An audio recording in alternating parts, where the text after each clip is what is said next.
I never thought I'd be starting over at 83. The day Mercer told me he was leaving, I was arranging wildflowers in the antique crystal vase his mother had given us for our wedding in 1964. 60 years of marriage, 3 children, 7 grandchildren, and a lifetime of memories, all of it suddenly meant nothing. "I've fallen in love with someone else," he said, his voice steady as if he were discussing the weather forecast. "Octavia makes me feel young again." Before we jump back in, tell us where you're tuning in from, and if this story touches you, make sure you're subscribed, because tomorrow I've saved something extra special for you. Octavia, his 38-year-old physiotherapist. As he spoke, I noticed the diamond-studded watch on his wrist, a gift I'd never seen before. My fingers trembled slightly, but I continued arranging the peonies and sage. "I see," I replied, sliding the last stem into place. "And when do you plan to leave?" He seemed surprised by my composure, perhaps expecting tears or pleading. Instead, I simply asked, "Do you have enough clean underwear packed?" His expression was priceless. That night, after he left for Octavia's downtown loft, I sat alone in our Riverside Victorian home and made a single phone call to our family, attorney. 3 days later, I had transferred $4, $7 million in assets to accounts solely in my name. My name is Winifred Thornfield, though everyone calls me Winnie. For 6 decades, I defined myself as Mercer Thornfield's devoted wife. I was the woman who typed his doctoral dissertation in 1966, who hosted dinner parties for university donors when he became department chair, who raised our children when his research kept him in distant archives for months at a time. I was the faithful keeper of our life together, preserving each memory in albums that now line the bookshelves of a house he no longer wants. It wasn't always like this. We met in graduate school at Briarcliff University. I was studying medieval literature while Mercer was pursuing his doctorate in antiquities preservation. He was brilliant, passionate, with those intense amber eyes that seemed to see the world differently than anyone else. Our courtship was a whirlwind of late-night discussions about Chaucer and ancient preservation techniques, stolen kisses in the university library stacks, and promises of a future where we would build something extraordinary, together. When he proposed on the stone bridge overlooking Caldwell River, I believed I was living inside one of the romance novels I secretly adored. Our early years together were modest, but blissful. We rented a small apartment near campus while Mercer finished his dissertation and I taught at a local girls' preparatory academy. We couldn't afford much, but we were rich in dreams. Our firstborn, Imogen, arrived the same year Mercer received his first major research grant. Twins Thaddeus and Eleonora followed 3 years later, just as Mercer's career began its meteoric rise. His innovative techniques for preserving ancient manuscripts caught the attention of prestigious institutions worldwide. Soon he was traveling extensively, leaving me to manage our growing family. I didn't mind, not really. I had always believed in his work, in its importance to cultural heritage. When he called from Rome or Istanbul, exhausted but exhilarated by some new discovery, I felt proud to be his anchor, the steady force that enabled his brilliance to shine. I put my own academic aspirations aside without resentment. After all, isn't that what love meant? Supporting your partner's dreams, even at the expense of your own? As the children grew, so did our prosperity. Mercer's consulting work for museums and private collections became increasingly lucrative. By our 30th anniversary, we had purchased the historic Thornfield House, a stately Victorian mansion overlooking Caldwell River with 6 bedrooms, a library with floor-to-ceiling bookcases, and gardens that became my pride and joy. I spent years restoring those gardens, creating a sanctuary of heirloom roses, hidden benches, and winding paths where grandchildren would later play hide-and-seek during summer visits. Our marriage wasn't perfect. No 60-year union could be, but I believed we had weathered our storms. There was the difficult period when Mercer turned 50 and became inexplicably distant, throwing himself into a restoration project in Greece.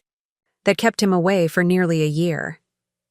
There was the financial worry when Thaddeus needed specialized medical treatment that insurance wouldn't cover.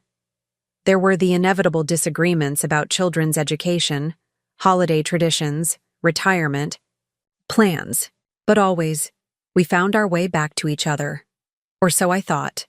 The first sign something was wrong came during our 59th anniversary celebration. Our children had arranged a surprise dinner at Gardenia, the upscale restaurant where Mercer had once proposed a second time on our 25th anniversary. Everyone was there. Imogen with her husband Stellan and their 3 children. Thaddeus, recently divorced but in good spirits. Eleonora and her wife Dahlia with their adopted twins. It should have been perfect. But throughout the evening, Mercer kept checking his phone, his expression alternating between anxiety and secretive pleasure. When I asked if everything was all right, he mentioned something vague about a delicate acquisition for the university museum where he still consulted despite being officially retired.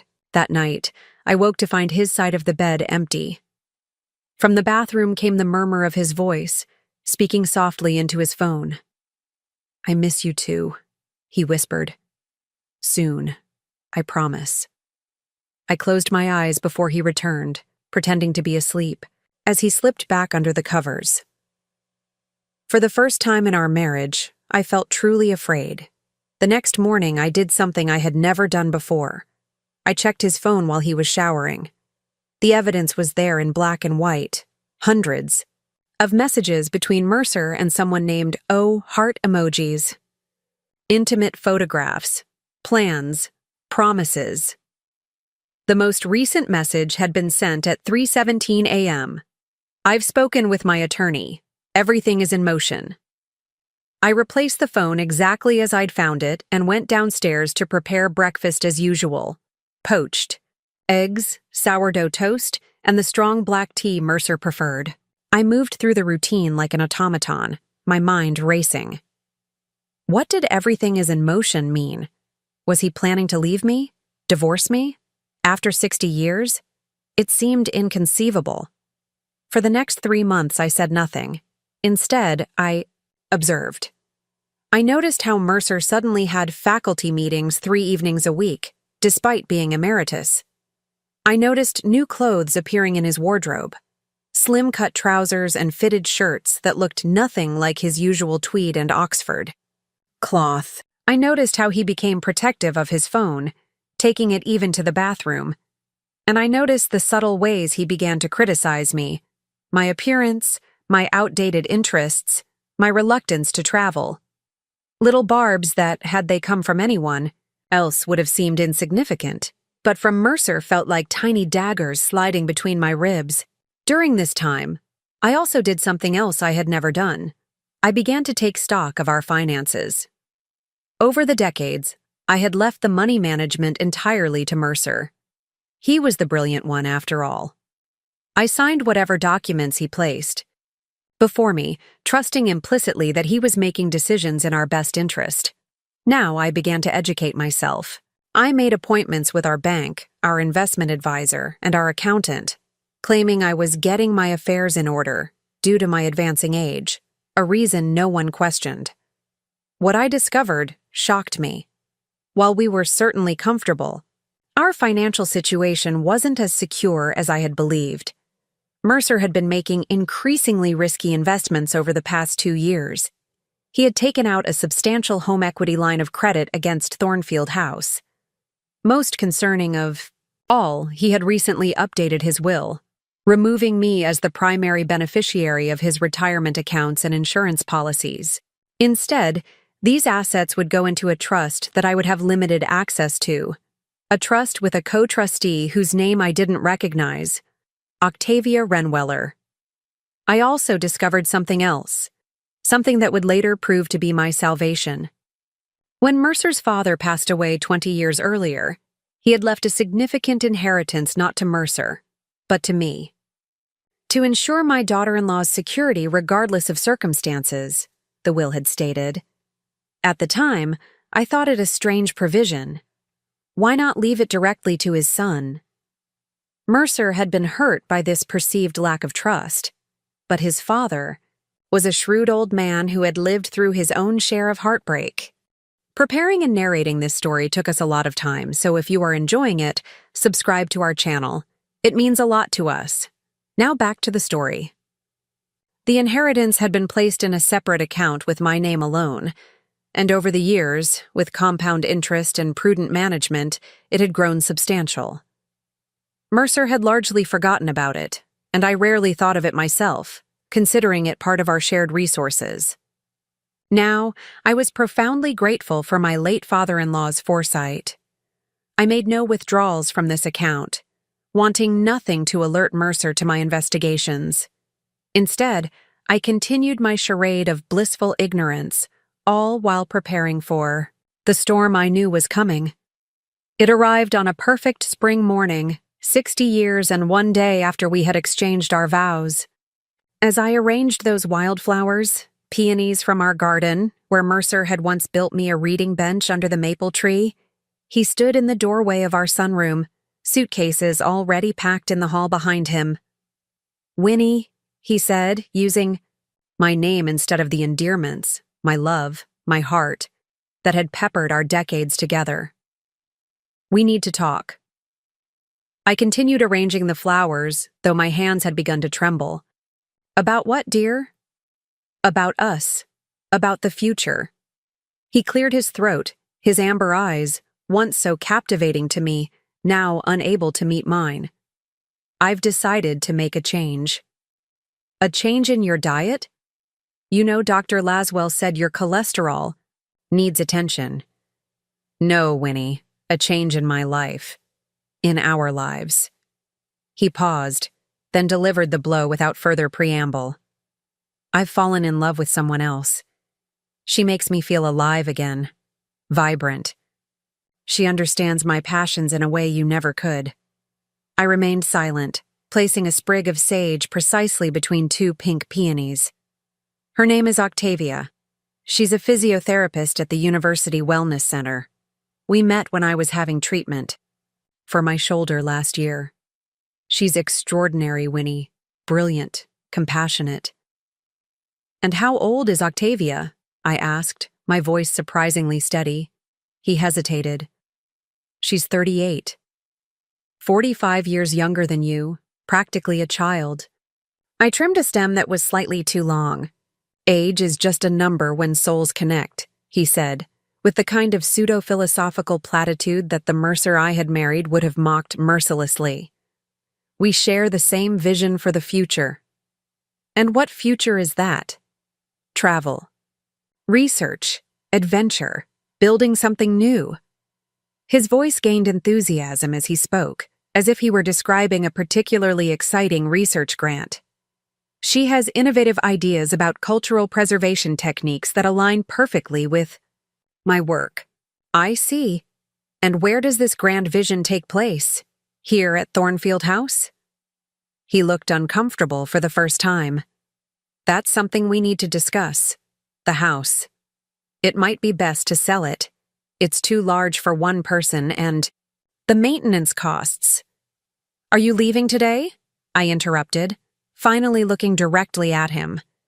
Despite everything, the sight of him still made my heart ache. His tall frame now slightly stooped, his once dark hair completely silver, the lines around his eyes that I had once traced with my fingertips in our bed. Yes. Octavia has a loft downtown. I'll be staying there while we sort things out. My attorney will be contacting you about the division of assets. I want to be fair, Winnie. You'll be taken care of." I nodded, placing the final flower in the arrangement.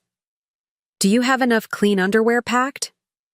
The question clearly caught him off guard.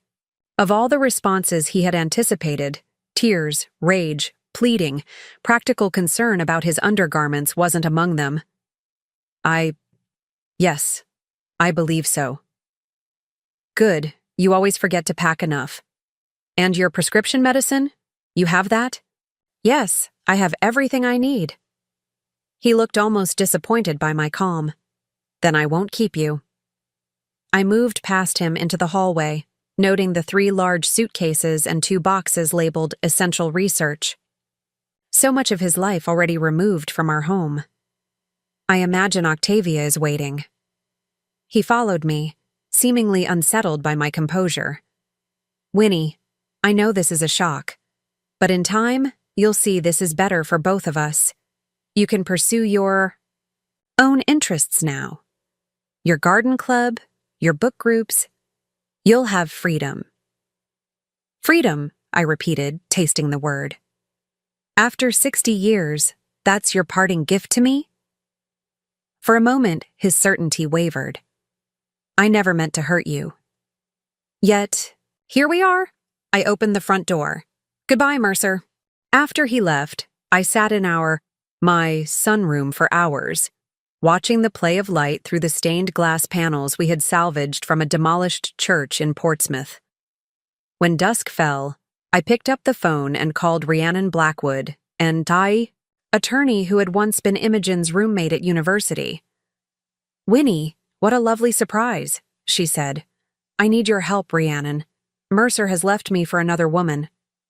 There was a moment of stunned silence. I'm so sorry. What can I do? Everything, I replied. I need to secure my future, tonight. Over the next 3 days, Rhiannon became my guide through the labyrinth of marital assets, property law, and financial protection.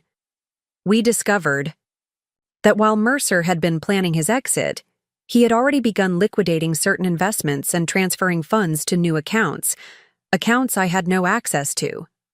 He had also been systematically removing items from the house, family heirlooms, artwork, rare books, presumably to his office at the university, beyond my immediate reach. This is methodical, Rhiannon said grimly, reviewing the financial records spread across my dining room table. He's been planning this for at least a year. What can I do? I asked. More than he thinks, she replied with a determined smile. While Mercer had indeed made changes to our shared accounts, he had made a critical oversight. Many of our most valuable assets, our investment portfolio, the vacation property in Harbor Springs, the annuities that provided our retirement income, were still in both our names. As a joint account holder, I had every legal right to access and manage these assets. He probably assumed you wouldn't act quickly, Rhiannon explained. People in his position often count on shock and emotional distress to give them time to finalize their arrangements. He doesn't know me as well as he thinks, I said quietly. Under Rhiannon's guidance, I transferred $7 million from our joint accounts to new accounts solely in my name. I updated the ownership documents for our Harbor Springs cottage, removing Mercer as a beneficiary. I contacted our investment manager and redirected our quarterly dividend payments. And I filed to become the sole owner of Thornfield House, leveraging a quirk in the original purchase agreement that gave precedence to the primary resident in case of separation. When Mercer's attorney called 3 days later, expecting to dictate terms to a devastated old woman, he was instead met with Rhiannon's poised professional resistance. Mrs. Thornfield has already secured her interests in the marital assets, she informed him. We are prepared to negotiate a fair settlement, but please be advised that any assets removed from the family home prior to formal divorce proceedings will be subject to recovery actions. The attorney, clearly caught off guard, promised to confer with his client and call back. When he did, his tone had changed significantly. Dr. Thornfield is concerned about the recent financial transactions, he began. As was Mrs. Thornfield when she discovered her husband's systematic liquidation of assets over the past year, Rhiannon countered smoothly. Not to mention the changed beneficiary designations on the insurance policies. There was a telling pause. He's prepared to be generous in the settlement. That's no longer necessary, Rhiannon replied. Mrs. Thornfield has secured what is rightfully hers. We'll have our proposal ready next week. After she hung up, Rhiannon turned to me with a hint of admiration. Mercer is in for quite a surprise. Most people in your position are too emotionally devastated to act so decisively. I thought about the wildflowers I had been arranging when my 60-year marriage ended, how I had continued placing each stem just so, even as my world collapsed around me.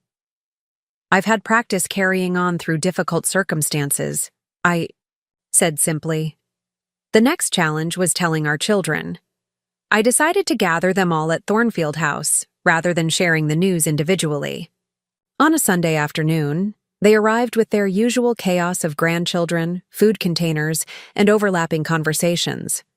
Only when we were all seated in the living room, the younger children dispatched to the garden with popsicles, did I drop my bombshell. Your father has left me for another woman. Her name is Octavia. She's 38 years old, and she's a physiotherapist at the University Wellness Center. The stunned silence was broken by Thaddeus's explosive, "What the actual hell?" Imogen reached for my hand. "Mom, are you okay? When did this happen?" 4 days ago, I replied. He's living in her downtown loft while we sort out the divorce details. Divorce? After 60 years? Eleanora's voice cracked. Dad wouldn't do this? There must be some mistake. There's no mistake, I said gently. He's been planning this for some time. I'll kill him, Thaddeus announced, standing up. I swear to God, I'll kill him.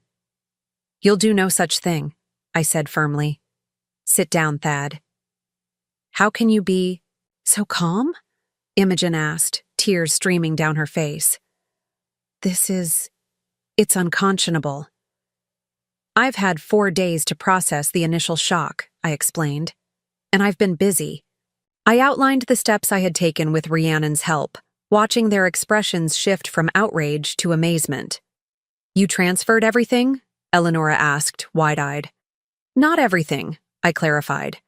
Just what was rightfully mine after 60 years of partnership. Your father still has his university pension, his personal accounts, and his precious research grants. But Thornfield House will remain mine, as will the Harbor Springs cottage and approximately half of our investment portfolio. Go, Mom, Thaddeus said with a hint of his usual humor. Remind me never to cross you. Despite their attempt at support, I could see the deeper hurt in my children's eyes. It wasn't just about the money or the practicalities, it was the shattering of their family narrative. The father they had admired, the marriage they had believed in, the family history they had taken pride in. All of it was suddenly revealed to be something else entirely. I know this is painful for all of you, I acknowledged. Your father is still your father. His choices regarding our marriage don't change that. You're adults with your own relationships with him, and I won't ask you to choose sides. But we do choose you, Mom, Imogen said fiercely. You've been our rock while Dad was off changing the world of antiquities preservation. You're the one who never missed a school play or a graduation or a Sunday dinner? I smiled at my firstborn, so like me in her loyalty, so unlike me in her fiery temperament. I appreciate that, sweet girl, but this situation is complicated. Enough without adding family estrangement to it. Your father made a choice that hurt me deeply, but he's still the man who taught you to read ancient Greek, Imogen. He's still the one who supported your coming out, Ellie. And Thad, he's the one who stood by you through your divorce last year. That's rich, considering he was probably already planning his own exit, Thaddeus muttered. Perhaps, I acknowledged. But I've spent 60 years with your father, and if there's one thing I've learned, it's that people can hold contradictions within themselves. He can be both the brilliant, caring father you've known and the man who left his wife of 60 years for someone younger than his own daughters. After they left, promising to check on me daily, a commitment I knew would gradually fade as their own busy lives reclaimed their attention, I wandered through the rooms of Thornfield House.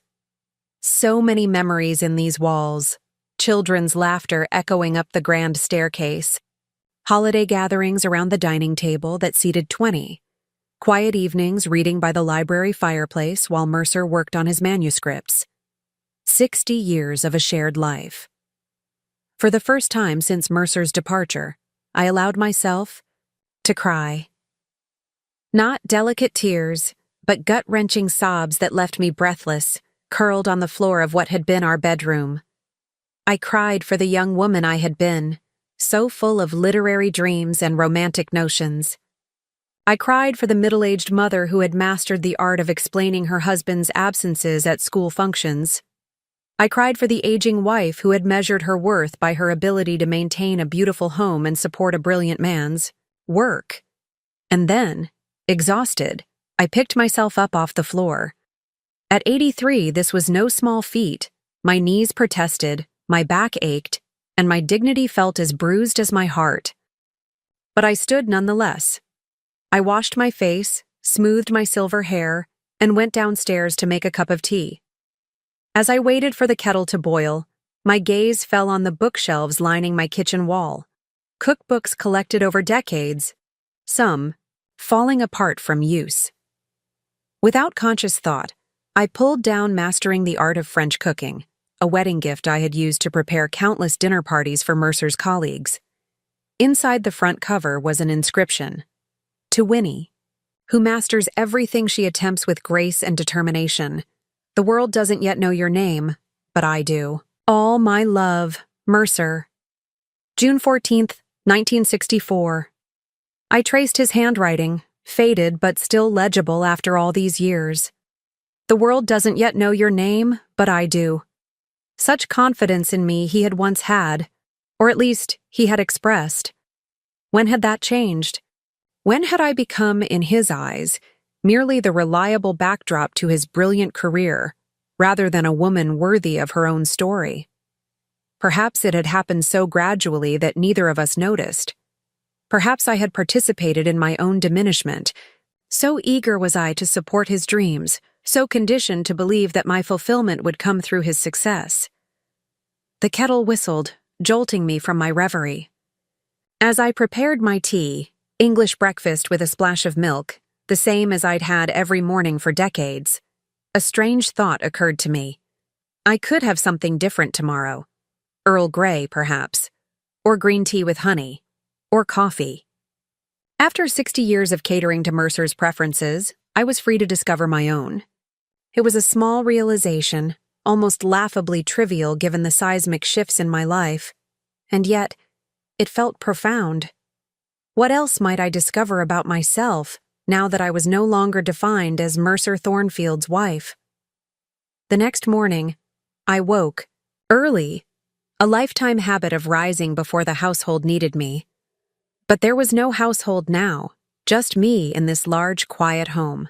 I lay in bed, watching the sunrise paint soft colors across the ceiling, and allowed myself the luxury of asking, "What do I want today?"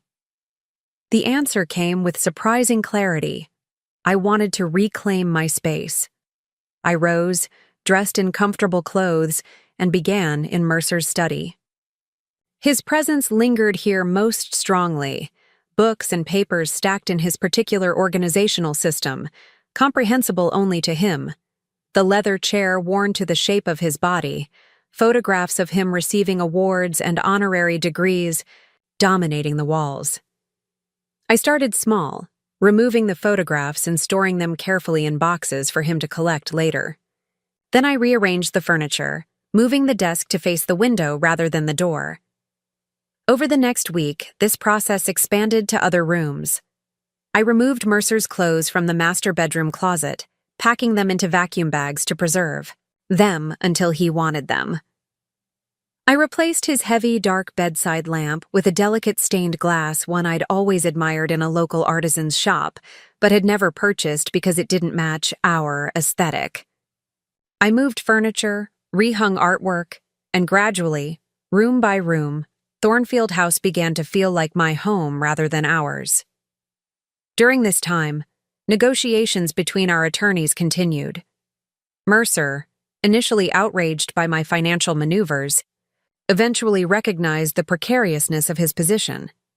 He had been methodically preparing to leave me with far less than my fair share, and now faced the uncomfortable reality that his plans had been discovered and countered. His attempts to claim I had acted improperly fell flat when Rhiannon presented evidence of his own secretive financial activities over the previous year. 2 weeks after his departure, he requested a meeting.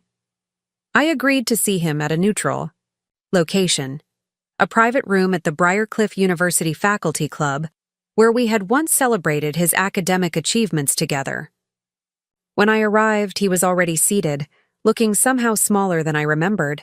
The confident posture that had characterized him throughout our marriage was diminished, his shoulders slightly hunched, his expression uncertain. "Winnie," he said, rising as I entered. "Thank you for coming." "Mercer," I acknowledged, taking the seat across from him. "You're looking well." It wasn't entirely true. Despite his expensive new clothes and freshly trimmed hair, he appeared tired, with dark circles under his eyes that his designer glasses couldn't hide. "You've been busy," he said, a hint of accusation in his tone. "As have you," I replied evenly. "For much longer than I have." He had the grace to look away. "I never intended things to happen this way." "How did you intend them to happen exactly? Were you planning to wait until after our 60th anniversary celebration next month? Or perhaps until after Imogen's 40th birthday in July? What? Was the timeline for discarding 6 decades of marriage?" My calm delivery seemed to unsettle him more than anger would have. "That's unfair, Winnie. I haven't discarded anything. Our marriage has been over in all but name for years." "That's news to me," I said. "I was quite happily married as of 3 weeks ago." "Were you really? Or were you just comfortable?" He leaned forward. "When was the last time we had a meaningful conversation? When was the last time we shared a genuine moment of connection? We've been living parallel lives for years, Winnie." I considered his words. There was some truth to them. Our relationship had certainly evolved over the decades. The passionate young couple we had been had gradually transformed into comfortable companions, our conversations often limited to practical matters of household management and family obligations. But wasn't that the natural progression of a long marriage? The fiery intensity of youth giving way to something deeper, more enduring? "If you felt disconnected, you could have said something," I pointed out. "You could have suggested counseling, or planned special time together, or any number of things that didn't involve a woman young enough to be our daughter." "Octavia isn't just some young woman," he said, his voice taking on that dreamy quality I had first heard when he spoke of ancient manuscripts requiring his expert attention. "She understands me in ways you never could. She sees the vision I have for my legacy." "Ah, yes, your legacy. Always your primary concern." He flinched at that. "That's not fair." "Isn't it? You spent our entire marriage building your reputation, your career, your name in the field. And I supported you every step of the way. I raised your children, managed your home, edited your manuscripts, hosted your colleagues. I shaped my entire life around your ambitions. I never asked you to give up your own dreams," he protested. "Didn't you? Not explicitly, perhaps. But every time Imogen had a fever, or Thaddeus needed help with his science project, or Eleonora had a dance recital while you were at a conference in Berlin or Cairo or Tokyo, who did you expect to handle it? When your department chair was coming to dinner and the perfect meal needed to be prepared, who did you look to? When you needed someone to organize your research notes at 2 a.m. because inspiration had struck, who did you wake?" He fell silent, unable to counter these truths. "I made choices, Mercer. I take responsibility for them. But don't pretend you didn't benefit enormously from those choices. Don't pretend your brilliant career would have been possible without me managing everything else in our lives." After a long pause, he spoke again, his voice subdued. "What do you want, Winnie?" "I want what I've already taken. My fair share of our assets and the home I've lived in for 40 years. I want you to explain to our children why their family, narrative has suddenly been rewritten, and I want you to acknowledge, at least to yourself, that what you're calling love with Octavia might be nothing more than a desperate attempt to recapture your youth. You don't know her, he said defensively. You don't understand what we have. You're right, I don't, and I don't need to. I rose from my seat. We're done here, Mercer. Our attorneys can handle the rest. Is that it then? 60 years? Ends like this. Division of assets and legal negotiations. I looked at him. This man I had loved for most of my life. This brilliant, selfish, complicated person who had been the center of my world for so long. No, I said softly. 60 years doesn't end. It remains a part of both of us. But what comes next is something entirely different. You've chosen your path forward. Now I'll choose mine. As I walked out of the faculty club, I felt a strange lightness. The grief was still there, the anger too, but alongside them was something unexpected. A sense of possibility I hadn't experienced in decades. Mercer Thornfield's wife had ceased to exist.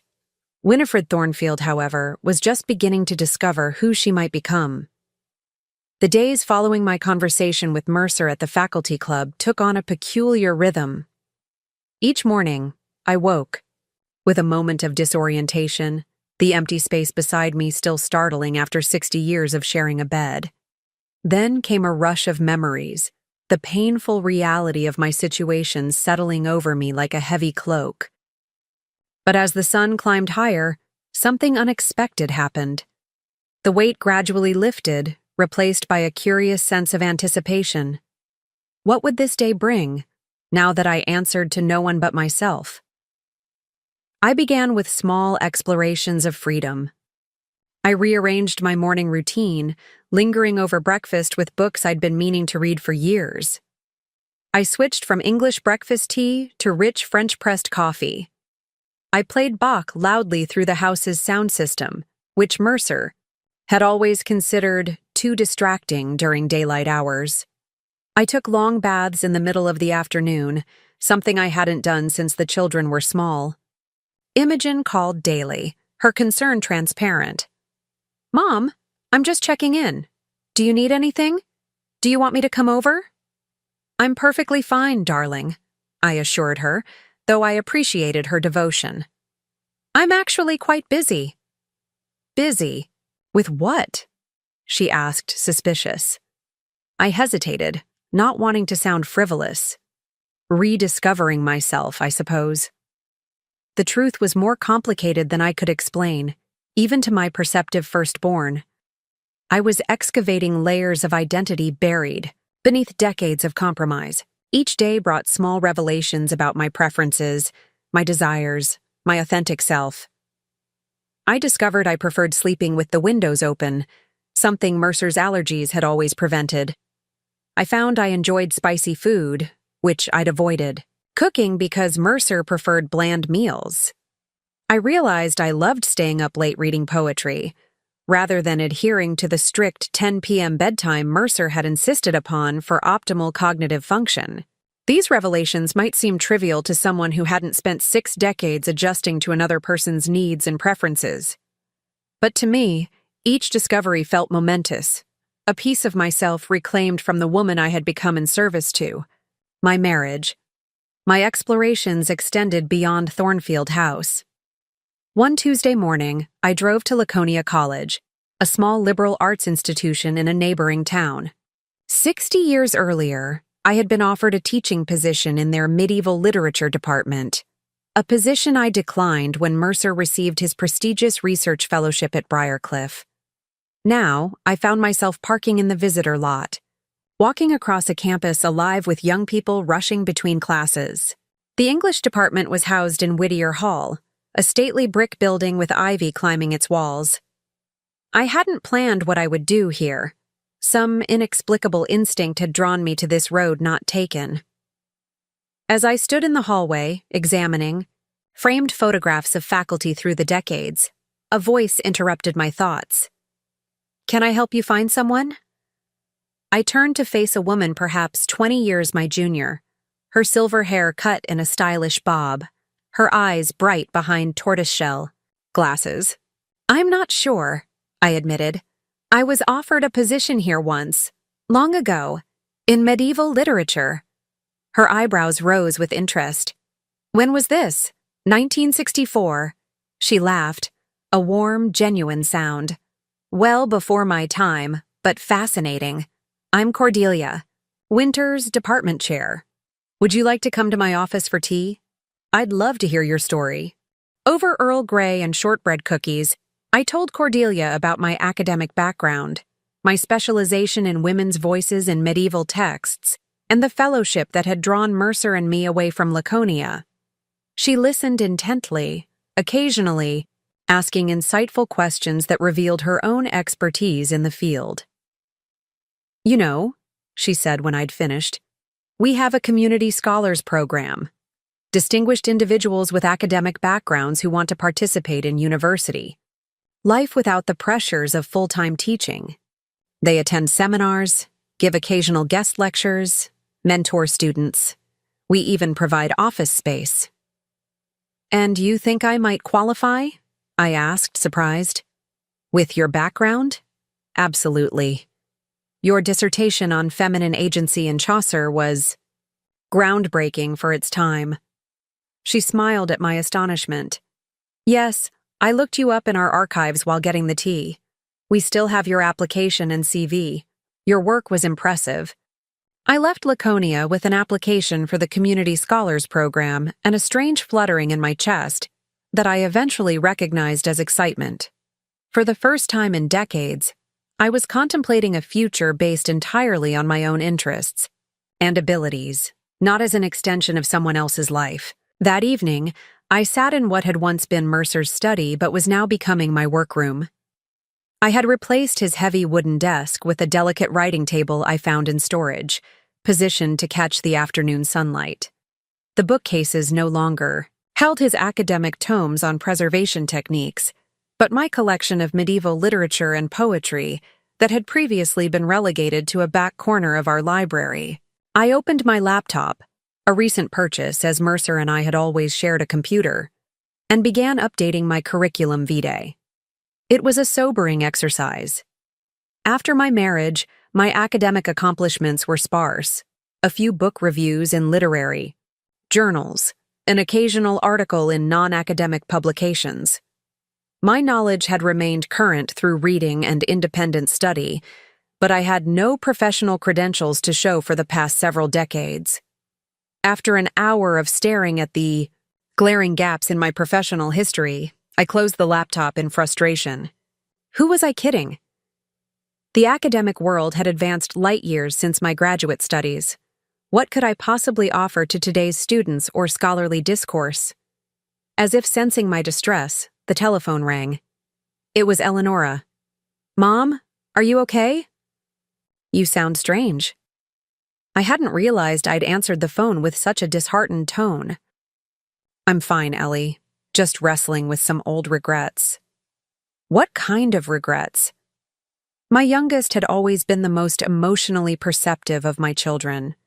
I found myself explaining about Laconia College, the Community Scholars Program, and my disillusionment upon confronting my abandoned academic career.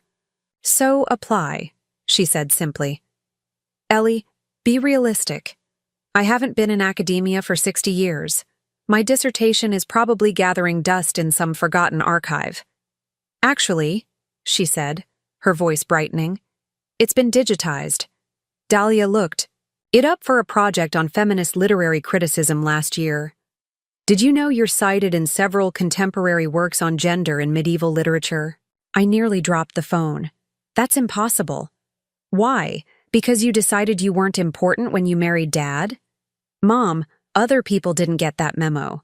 Your work stands on its own." After we hung up, I returned to my laptop with renewed determination. I spent the next 2 weeks preparing my application, updating my knowledge of recent scholarship in my field, and reconnecting with the intellectual passion that had defined my youth. Whether accepted or rejected, the process itself became a kind of reclamation of my mind, my scholarly identity, my autonomational self. During this period, practical matters continued to unfold. The divorce proceedings advanced, with both legal teams working toward an equitable division of assets. Mercer, initially combative, had become increasingly conciliatory as the weeks passed. Perhaps Octavia wasn't proving to be the perfect partner he had imagined. Perhaps the reality of dismantling a 60-year marriage was more emotionally taxing than he had anticipated. Or perhaps, and this thought gave me a fleeting, petty satisfaction, he was discovering that life with a woman 45 years his junior presented its own challenges. I learned through Thaddeus, who had reluctantly agreed to have lunch with his father, that Mercer was finding Octavia's downtown loft somewhat cramped for his extensive collection of books and research materials. He had mentioned, apparently with no sense of irony, that he missed his study at Thornfield House and the careful organizational system I had maintained for his academic papers. I told him he should have thought about that before running off with his physiotherapist, Thaddeus reported, a hint of grim satisfaction in his voice. He didn't appreciate that observation. I couldn't help but smile at my son's loyalty, though I gently discouraged him from antagonizing his father. Your relationship with him is separate from what happened between us, I reminded him. Don't damage it on my account. It's not just on your account, Mom, Thaddeus replied, his expression darkening. It's the principle. The man spent my entire childhood lecturing me about responsibility and commitment. He practically disowned me when I got divorced after 3 years. Now he's abandoning his wife of 60 years, and I'm supposed to pretend that's not the height of hypocrisy? I placed my hand over his. People are complicated, Thad, your father included. The man who raised you with those values is the same man who's currently living with Octavia. Both versions are real. My evenings often found me in the garden, which had become my sanctuary. Mercer had never shown much interest in this space, considering gardening too impractical an endeavor for a serious academic. As a result, it was perhaps the one area of Thornfield House that had always been truly mine. Now, I expanded it, adding a small meditation area beneath the wisteria arbor and a cutting garden that supplied fresh flowers for every room in the house. One such evening, as I was deadheading roses in the golden hour before sunset, the garden gate creaked open.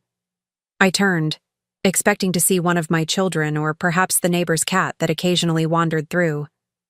Instead, I found myself face to face with a stranger, a woman in her late 30s, stylishly dressed in linen trousers and a silk blouse, her dark hair pulled back in a sleek ponytail. "Mrs. Thornfield?" she asked, her voice carrying a slight tremor. I knew immediately who she was, though we had never met. Something in her posture, the combination of confidence and uncertainty, reminded me of myself at that age, navigating unfamiliar social waters. "You must be Octavia," I said, setting down my gardening shears and removing my gloves. "This is unexpected." She shifted uncomfortably.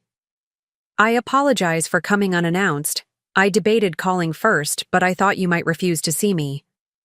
"You're probably right," I acknowledged. "Why are you here?" Octavia glanced around, as if seeking an escape route. "I'm not entirely sure. To meet you, I suppose. To see if you're the monster Mercer makes you out to be when the lawyers send another letter." I couldn't help but laugh. "And am I?" She studied me with genuine curiosity. "You don't seem monstrous. You seem formidable." At 83, I'll accept that as a compliment. I gestured toward the garden bench. "Would you like to sit, since you've come all this way?" We sat side by side, an awkward silence stretching between us.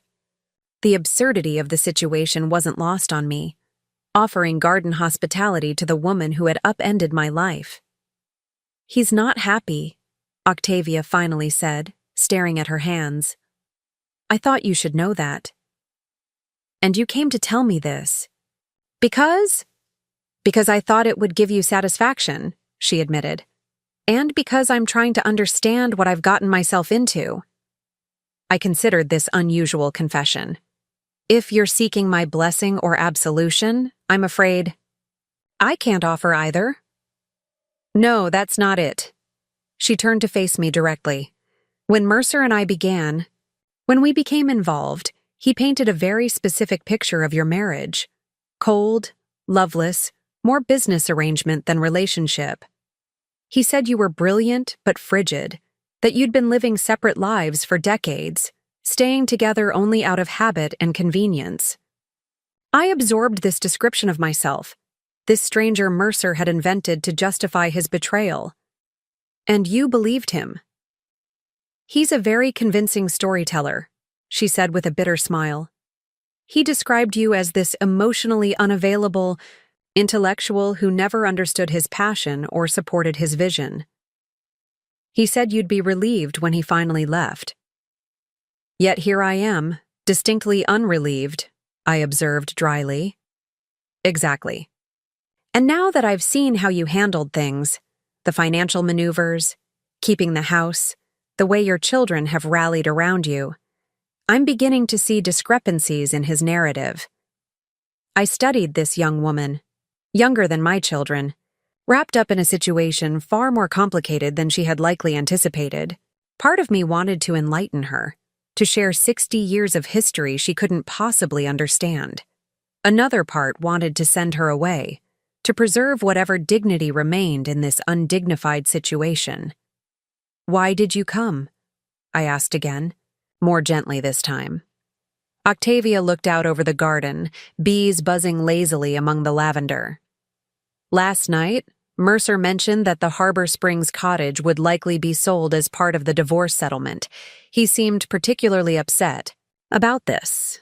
When I asked why it mattered so much, he said it was where your daughter Eleonora came out to you both, where your son recovered after his divorce, where you celebrated his retirement.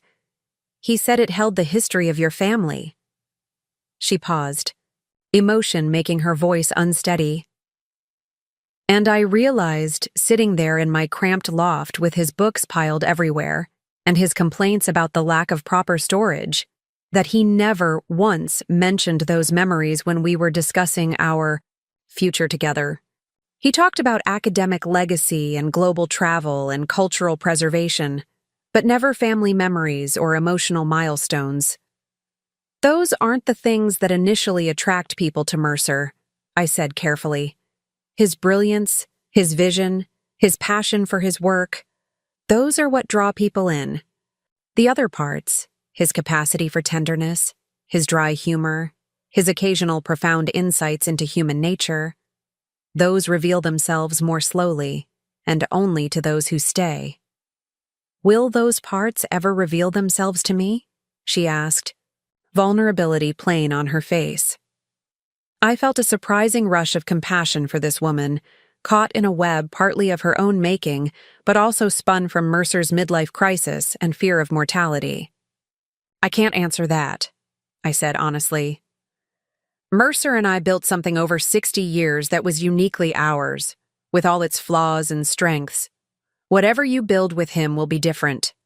Maybe better in some ways, certainly worse in others, but it won't be comparable. She nodded slowly, absorbing this. Then she reached into her bag and withdrew a small package wrapped in tissue paper. I found this in Mercer's desk at the university. I think it belongs here with you. She handed it to me and stood to leave.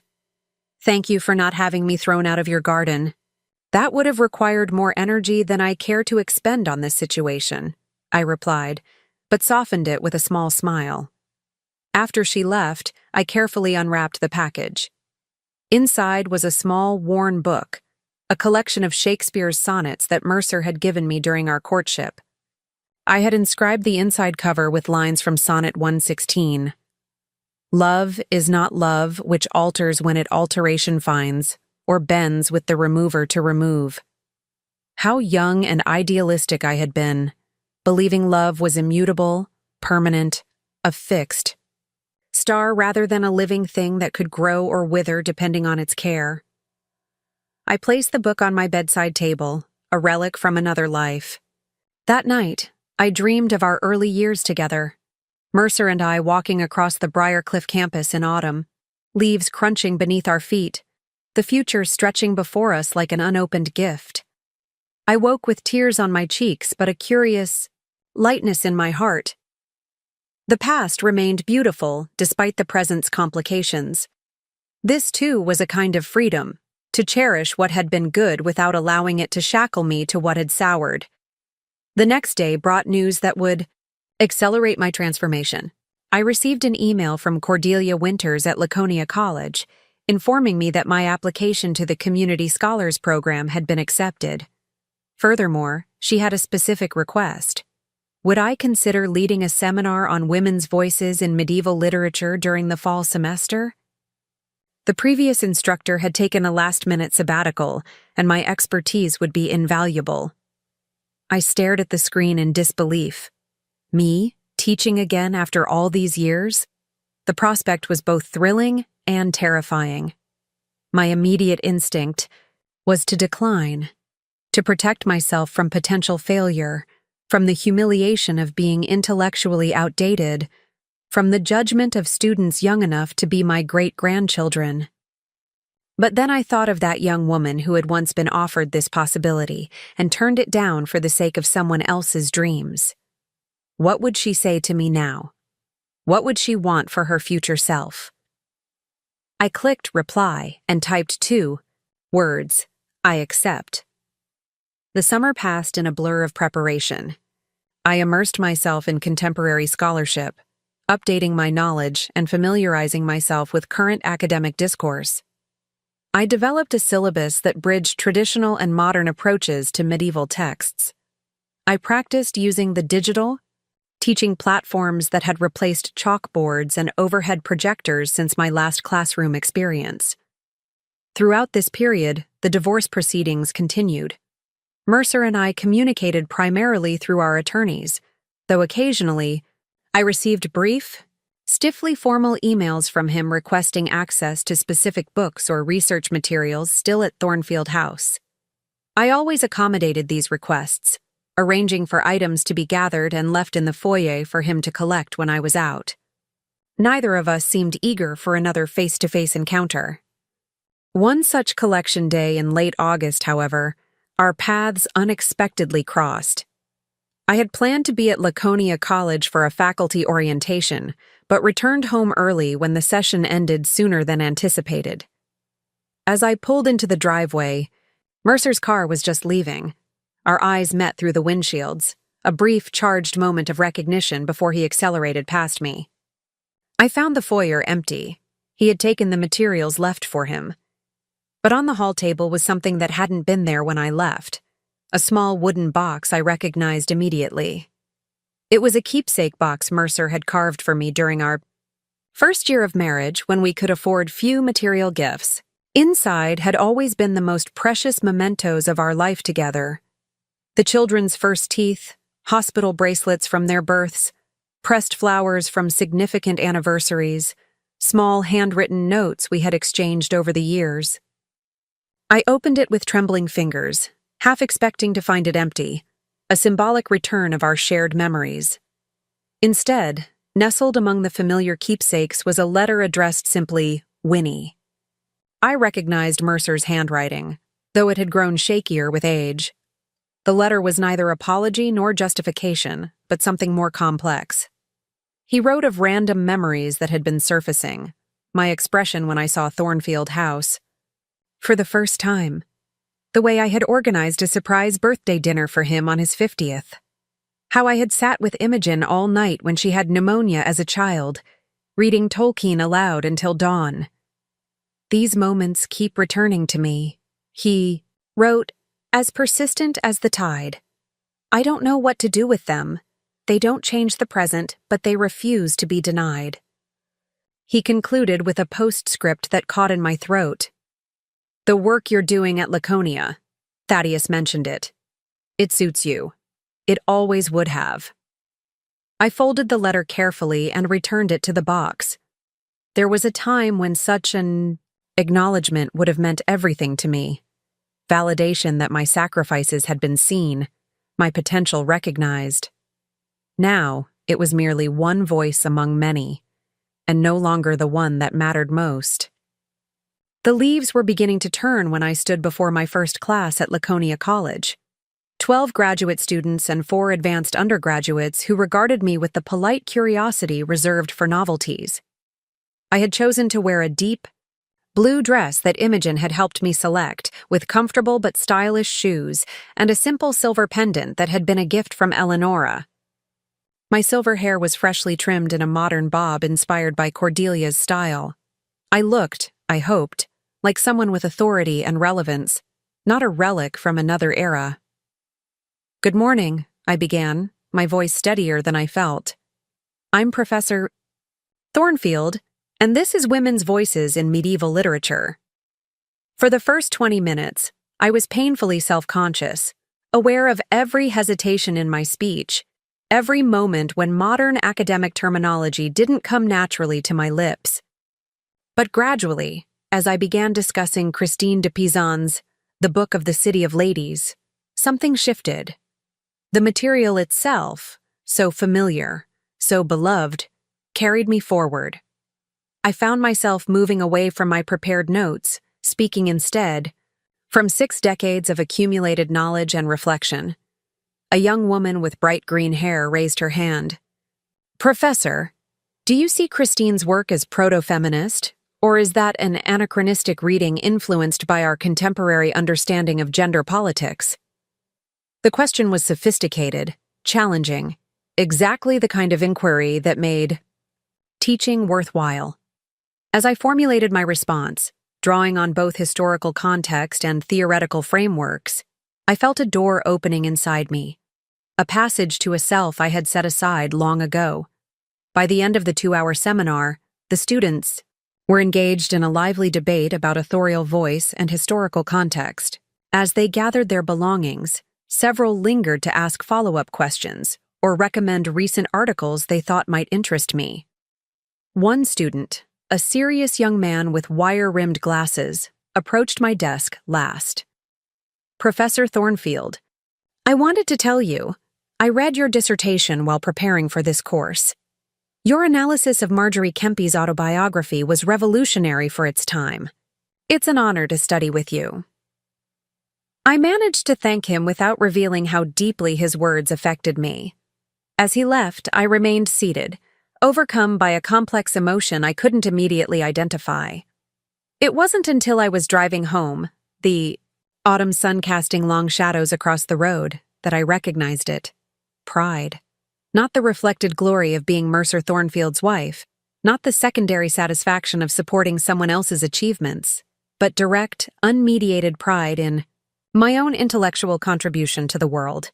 That evening, I sat in my garden as twilight descended, watching the first stars appear. 60 years ago, I had made choices that shaped the course of my life. Choices that privileged love and family over professional ambition. Choices that reflected the values and expectations of my generation. I couldn't go back and unmake those choices, nor would I want to erase the family and experiences that had resulted from them. But here, in the autumn of my life, I had been granted an unexpected season of renewal. The woman I might have been hadn't disappeared after all. She had been waiting patiently, gathering wisdom, biding her time until I was ready to reclaim her. As darkness fell completely, I made my way back into Thornfield House. My house now, arranged according to my preferences, filled with my chosen belongings, echoing with my own rhythms. In the hallway mirror, I caught a glimpse of myself, straight-backed, clear-eyed, a woman coming into focus after decades of being slightly blurred around the edges. "There you are," I whispered to my reflection. "I've been looking for you." Autumn settled over Laconia with a painter's precision, maples blazing crimson, oaks burnished gold, the air crisp as a fresh-picked apple. My seminar on medieval women's voices quickly became the highlight of my week. The students, initially skeptical of this professor emerita with her antiquated references and formal diction, had warmed to my approach. We developed a rhythm. These young scholars and I, a multi-generational dialogue that bridged 6 centuries of women's writing with 60 years of my lived experience. "Professor Thornfield," called out Zara, the green-haired student who had challenged me that first day. "I've been thinking about your interpretation of Julian of Norwich's All Shall Be Well as radical optimism in an apocalyptic age. Couldn't we argue that's precisely what we need in our current climate crisis? A theological framework for hope despite evidence to the contrary?" Such questions invigorated me, forcing connections between medieval thought and contemporary concerns I might never have considered on my own. Teaching, I discovered, wasn't merely the transmission of knowledge but a continuous reinvention of it. Ideas reborn through fresh perspectives, ancient texts illuminated by modern insights. After class one October afternoon, Cordelia invited me to join the faculty gathering at Blackwood Pub, a tradition I had thus far avoided. "You can't hide in that Victorian mansion forever," she teased, helping me gather my materials. "Besides, the medieval studies cohort wants to pick your brain about Hildegard of Bingen's musical compositions." The old Winnie would have demurred, citing household responsibilities or fatigue. But the woman I was becoming recognized the invitation for what it was. Not an obligation, but an opportunity. An hour later, I found myself at a corner table surrounded by colleagues decades younger, engaged in a spirited debate about female mysticism while nursing a glass of Pinot Noir I would never have ordered in Mercer's company. He had always insisted, "I stick to white wine," claiming red made me argumentative. Hildegard wasn't just documenting divine visions, I argued, surprising myself with my vehemence. She was creating intellectual space for women's spiritual authority in a system designed to exclude feminine perspectives. Her weakness was strategic, a rhetorical device that allowed her to speak truth without threatening male ecclesiastical power. "Feminist subversion avant la lettre," agreed Professor Harlow from Religious Studies, raising his glass in salute. These evenings became a regular fixture in my reinvented life. I discovered I enjoyed academic debate untethered from the careful deference I had shown Mercer's opinions for decades. I learned I could hold my own with scholars half my age, that my outdated classical training provided historical context their specialized education sometimes lacked.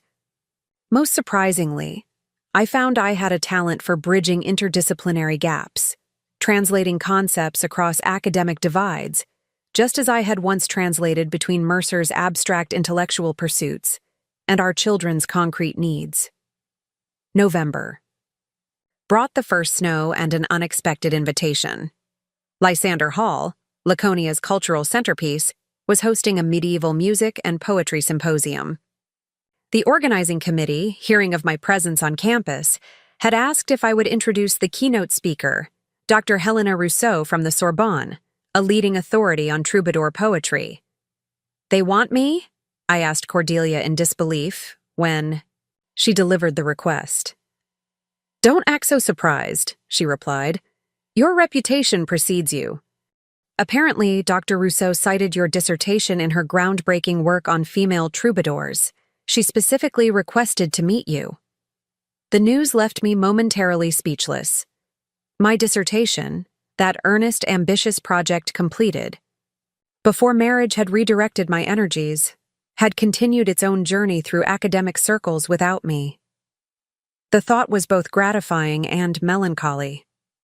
What might I have contributed to my field had I followed that path? What conversations might I have joined? What discoveries shared? Such questions served no purpose except to divide my attention between regretful past and possible future. Instead, I focused on crafting an introduction worthy of Dr. Rousseau's accomplishments. I spent hours in Laconia's library researching her contributions to medieval studies, taking notes with the same meticulous care I had once applied to organizing Mercer's research materials. The evening of the symposium arrived with a theatrical flourish of swirling snowflakes. Imogen insisted on driving me, concerned about road conditions. "Are you nervous?" she asked as we approached the illuminated facade of Lysander Hall. "Terrified," I admitted. It's been 60 years since I addressed an academic audience. You'll be magnificent, she said, squeezing my hand.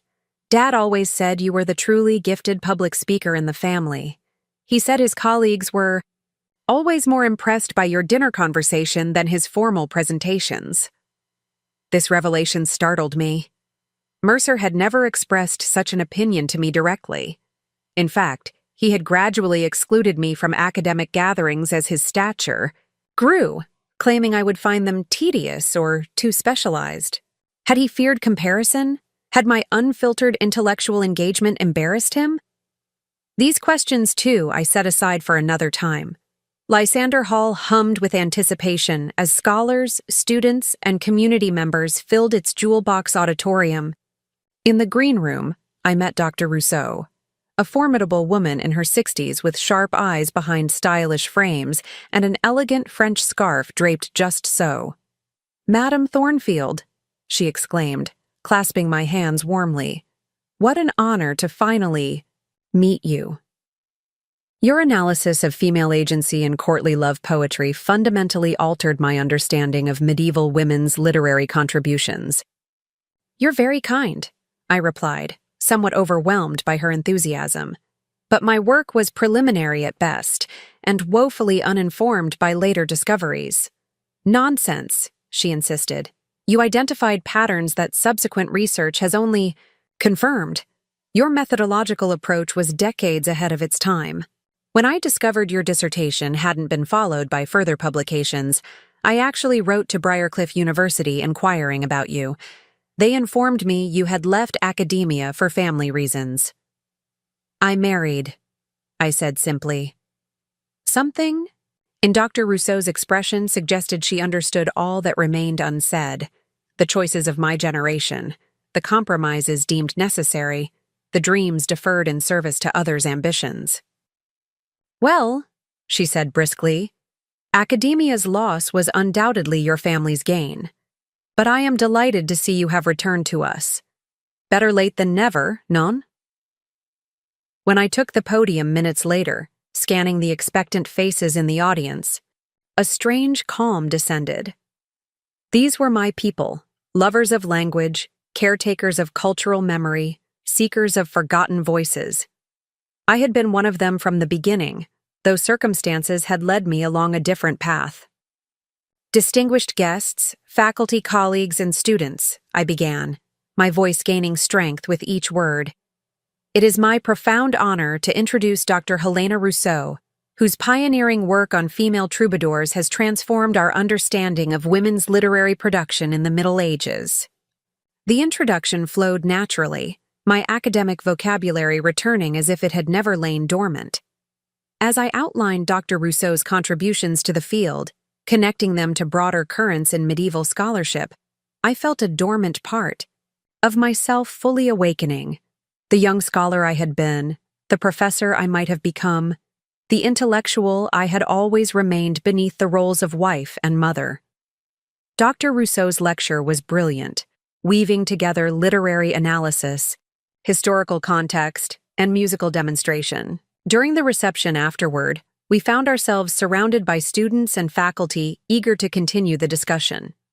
Dr. Rousseau generously deflected several questions to me, acknowledging my expertise in areas that intersected with her own research. For 2 hours, we engaged in the kind of vibrant academic exchange I had witnessed at conferences Mercer attended, but rarely participated in myself. "Professor Thornfield," ventured a doctoral student as the evening wound down, "would you consider serving on my dissertation committee? My research focuses on embodiment in women's mystical writings, and your perspective would be invaluable." Before I could respond, Dr. Rousseau interjected, "You would be fortunate indeed to secure Madame Thornfield's guidance. Her insights on Marjorie Kemp's physicality anticipated contemporary theoretical frameworks by decades." I felt a flush of pleasure at this professional validation. "I would be honored," I told the student, "though I should warn you my feedback may reflect somewhat outdated methodologies." Traditional close reading combined with historical contextualization is hardly outdated, Dr. Rousseau scoffed. Sometimes the newest approaches involve rediscovering the value of established methods. As the event concluded, Dr. Rousseau pressed a business card into my hand. I am assembling a volume on overlooked female voices in medieval literature, she explained. Would you consider contributing a chapter? Perhaps expanding your original analysis of Marjorie Kemp to incorporate more recent scholarship. The invitation left me momentarily speechless. Publish? At my age? After 6 decades? Away from formal academic discourse? I'll need to think about it, I said honestly. Of course, she nodded. But not too long. The academic world has waited 60 years for your return, Madame Thornfield. We are impatient to hear what you have to say. Driving home through gently, falling snow, Imogen could barely contain her excitement. Mom, did I hear correctly? Did Helena Rousseau just invite you to contribute to her book? She did, I confirmed, still processing the reality of it. That's extraordinary. Are you going to do it? I gazed out at the transformed landscape, familiar streets rendered new by their blanket of white. I think I might, I said slowly. I think I just might. The possibility of academic publication created a new center of gravity in my days. Each morning found me in my study, no longer Mercer's space but truly mine, surrounded by books, academic journals, and printouts of recent scholarship provided by Cordelia. I reread my dissertation with a blend of tenderness and critical distance, recognizing both its youthful insights and its analytical gaps. I drafted outlines, discarded approaches, explored new connections between medieval texts and contemporary feminist theory. This immersion in intellectual work provided welcome distraction from ongoing divorce proceedings. My attorney, Rhiannon, had become increasingly concerned about Mercer's delay tactics. He's dragging his feet on the financial disclosures, she explained during our monthly meeting, and he's challenging the property assessments, claiming Thornfield House has been significantly overvalued. Why would he do that? I asked, puzzled. The house's value affects both our interests equally. Rhiannon's expression was carefully neutral. From what I understand, his financial situation may have become somewhat constrained. Meaning? Meaning the lifestyle he's established with Ms. Renweller may be more expensive than anticipated. Private physiotherapy practices require substantial startup capital, and real estate in the downtown arts district isn't cheap. I absorbed this information with surprising detachment. There had been a time when Mercer's financial difficulties would have automatically become my problem to solve. Budgets to adjust, economies to implement, reassurances to offer. Now, his challenges belonged to him alone. This separation, this clear delineation between his life and mine, was perhaps the most profound change the divorce had wrought. December transformed Thornfield House with holiday preparations. For the first time, I decorated according to my own aesthetic preferences rather than preserving the traditions Mercer had inherited from his family. Out went the formal evergreen, garlands with their precisely spaced red velvet bows. In came wild arrangements of holly, pine, and winter berries gathered from my garden. I replaced the solemn nativity scene, hand-carved in Germany, a gift from Mercer's mother, with a collection of whimsical woodland creatures I'd always secretly admired in local craft shops. Imogen noticed the changes immediately when she arrived to help prepare for our Christmas Eve gathering. Mom, you've never liked those fussy garlands, have you? She asked, helping me arrange twinkling lights around the sunroom windows. Not particularly, I admitted. They seemed appropriate for a university administrator's home, which is what your father needed our house to be. She paused, a strand of lights dangling from her fingers. You know, I never realized how much of our family life was built around Dad's preferences and requirements. It was just normal, the way things were. It was the way most marriages functioned in my generation, I said. Men's careers were considered primary, women adapted. But you had your own intellectual gifts, your own potential career. I secured a pine bough with floral wire before responding. I made choices, Imogen. I won't pretend they were forced upon me. I wanted a family. I loved your father. I valued what we built together. And now? I considered the question carefully. Now I'm discovering there are chapters of my story that remain unwritten. That's neither tragedy nor triumph, simply the unexpected gift of this late life upheaval. Christmas Eve brought my first holiday as a single woman in 60 years. Thaddeus arrived first, stamping snow from his boots, arms laden with gaily wrapped packages. Eleonora and Dahlia followed with their twins, now teenagers engrossed in their phones, but willing to be coaxed into helping arrange the hors d'oeuvres. Imogen, Stellan, and their 3 children completed our circle. The celebration felt different without Mercer's commanding presence, less formal, more spontaneous. Conversation flowed in unpredictable directions rather than being subtly guided, toward topics he found intellectually stimulating. We played charades after dinner, something he had always considered frivolous. The children persuaded me to try their video game, laughing uproariously at my clumsy attempts to navigate virtual landscapes. Mom's avatar keeps walking into walls, Thaddeus chuckled, watching over my shoulder. Give Grandma a break, Eleonora's daughter Maya defended me. She's new to this.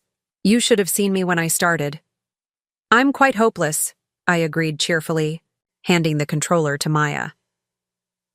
But it's rather exhilarating, isn't it? Even failure can be entertaining when you're trying something new. After the younger children had been tucked into guest rooms and the older ones retreated to the basement media room, the adult family members gathered in the sunroom with glasses of port. Another departure from tradition, as Mercer had always insisted Christmas festivities conclude with his preferred brandy. Should we call Dad? Thaddeus asked suddenly, breaking a comfortable silence. It feels strange, him not being here. An awkward glance circulated among my children. They had each maintained contact with their father to varying degrees, but holiday arrangements had clearly been complicated by the divorce. I learned Mercer was spending Christmas with Octavia at her parents' home in Michigan, a detail my children had been reluctant to mention. Of course you should call him, I said firmly. He's your father. This separation is between him and me, not him and you. Imogen retrieved her phone and dialed, putting the call on speaker. Mercer's voice filled the room, familiar yet somehow distant, like music from another era. Merry Christmas, Dad, my children chorused. Merry Christmas, all of you, he replied, his tone warming. How is everyone? Are you at the house? They took turns updating him on their lives, sharing anecdotes from the evening's festivities. I excused myself quietly, giving them privacy for this conversation. In the kitchen, I busied myself preparing a pot of spiced tea, trying not to eavesdrop but catching fragments nonetheless. Eleonora's promotion, Thaddeus's new relationship, Imogen's eldest son's college applications. Then, unexpectedly, I heard my name. Mom's doing really well, Dad, Eleonora was saying. She's teaching at Laconia College and working on a book chapter for some famous French professor. A pause, then Mercer's voice. I'm not surprised. She always had a remarkable mind. I hope she knows that His voice trailed off, leaving the sentence unfinished. I carried the tea tray back to the sunroom just as they were saying goodbye. An undercurrent of emotion lingered in the air. Not quite tension, not quite sadness, but a complex mixture of familial bonds and divided loyalties. Well, Thaddeus said brightly, accepting a cup of tea. That wasn't nearly as awkward as I feared. He sounded good, Imogen offered tentatively, watching for my reaction. I'm glad, I said, meaning it. Whatever had fractured between Mercer and me, I didn't wish him unhappiness. 60 years of shared history created connections that even betrayal couldn't entirely sever. Late that night, after the house had fallen silent, I sat alone in the library, watching snow accumulate on the windowsills. My first Christmas Eve without Mercer since 1963. Strange how absence could be so palpable. Not just his physical absence, but the absence of anxiety about meeting his expectations, ensuring his comfort, anticipating his needs.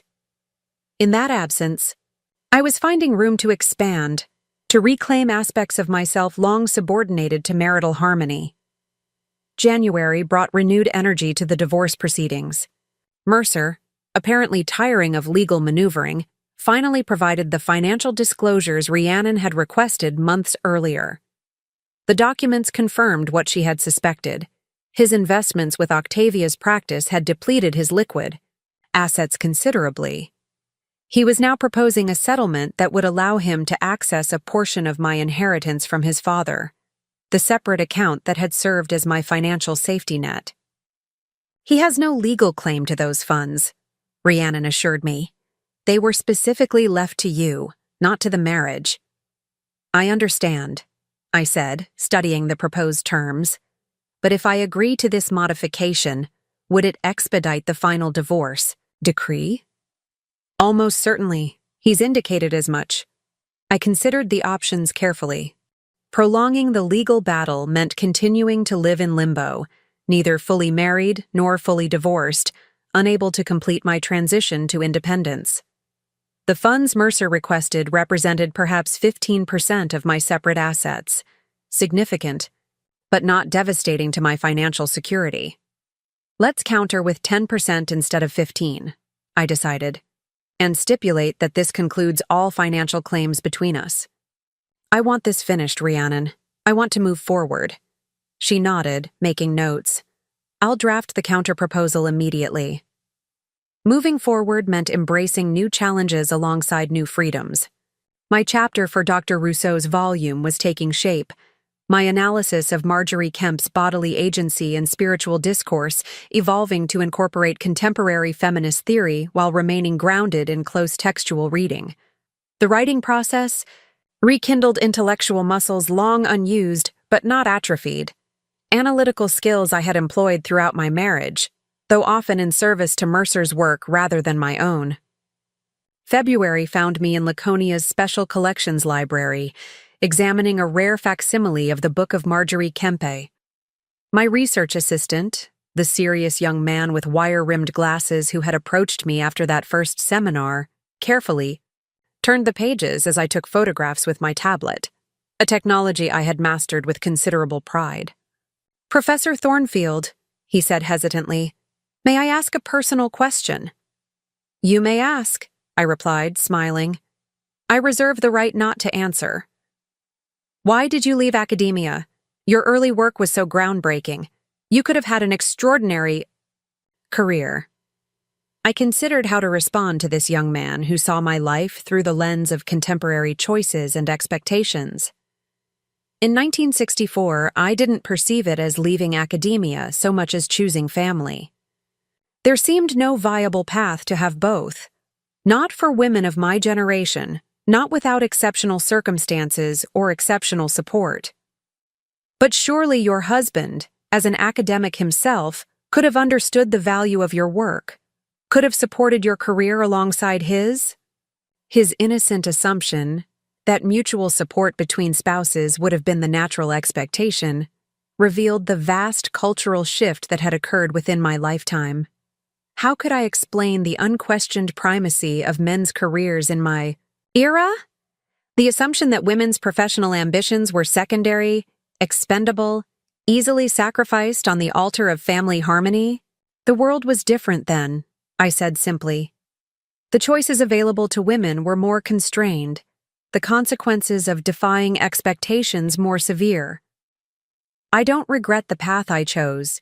It gave me 3 remarkable children and many years of what I considered a successful partnership. He nodded thoughtfully.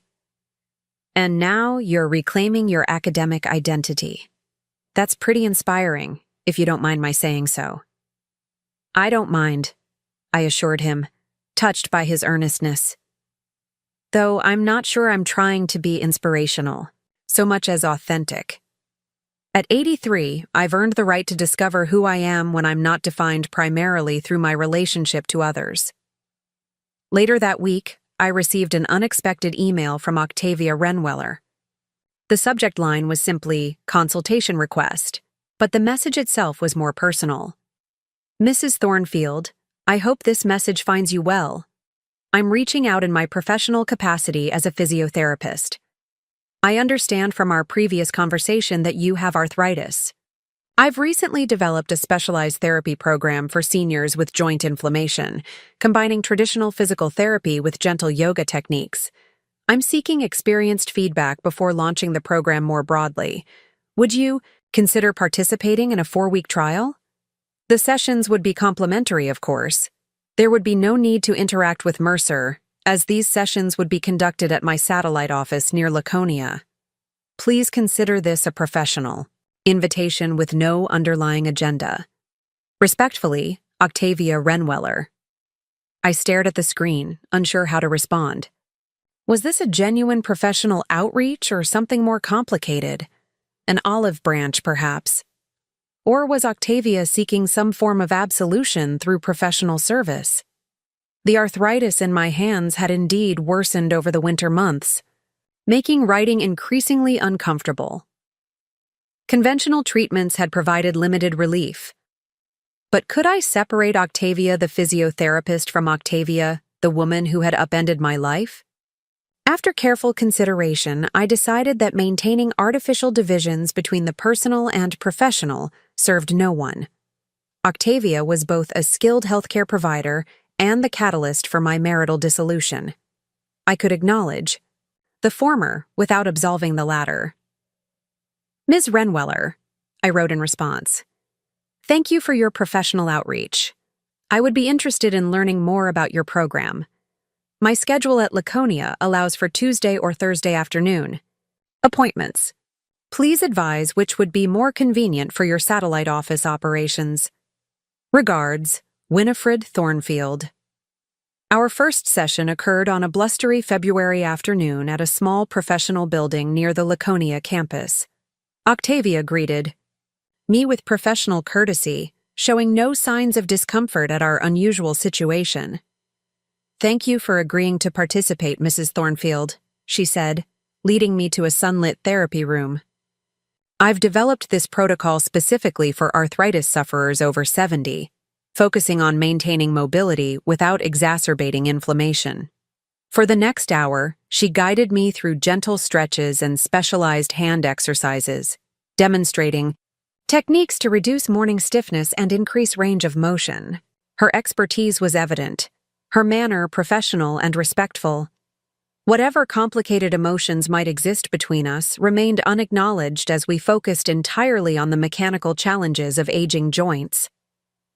As I prepared to leave, however, the professional veneer cracked slightly. "Mrs. Thornfield," Octavia said, her voice less assured than during our session, "I want you to know that things with Mercer aren't. Well, they aren't what I expected."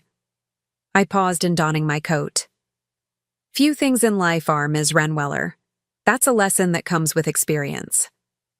Octavia's therapy sessions provided unexpected benefits beyond the physical relief they offered my arthritic hands.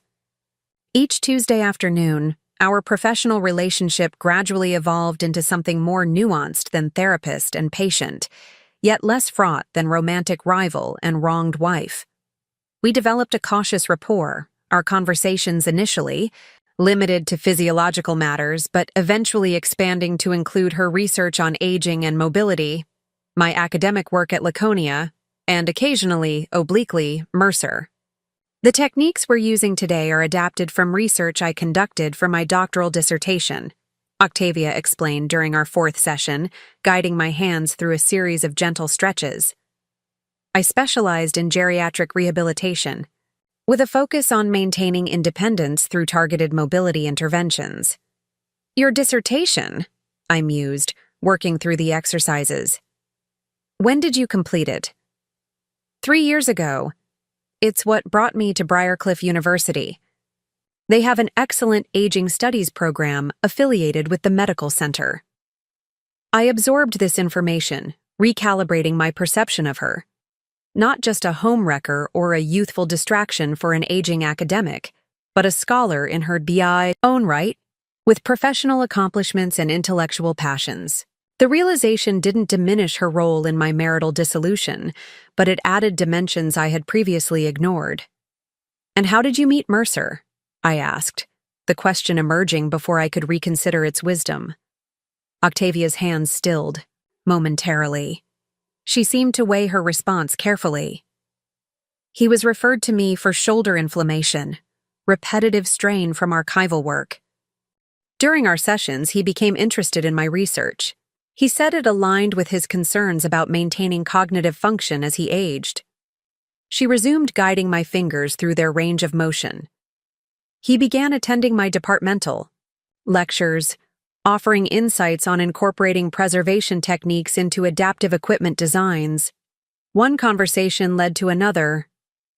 She trailed off, perhaps sensing that I didn't need the romantic details. What struck me was how familiar the pattern sounded.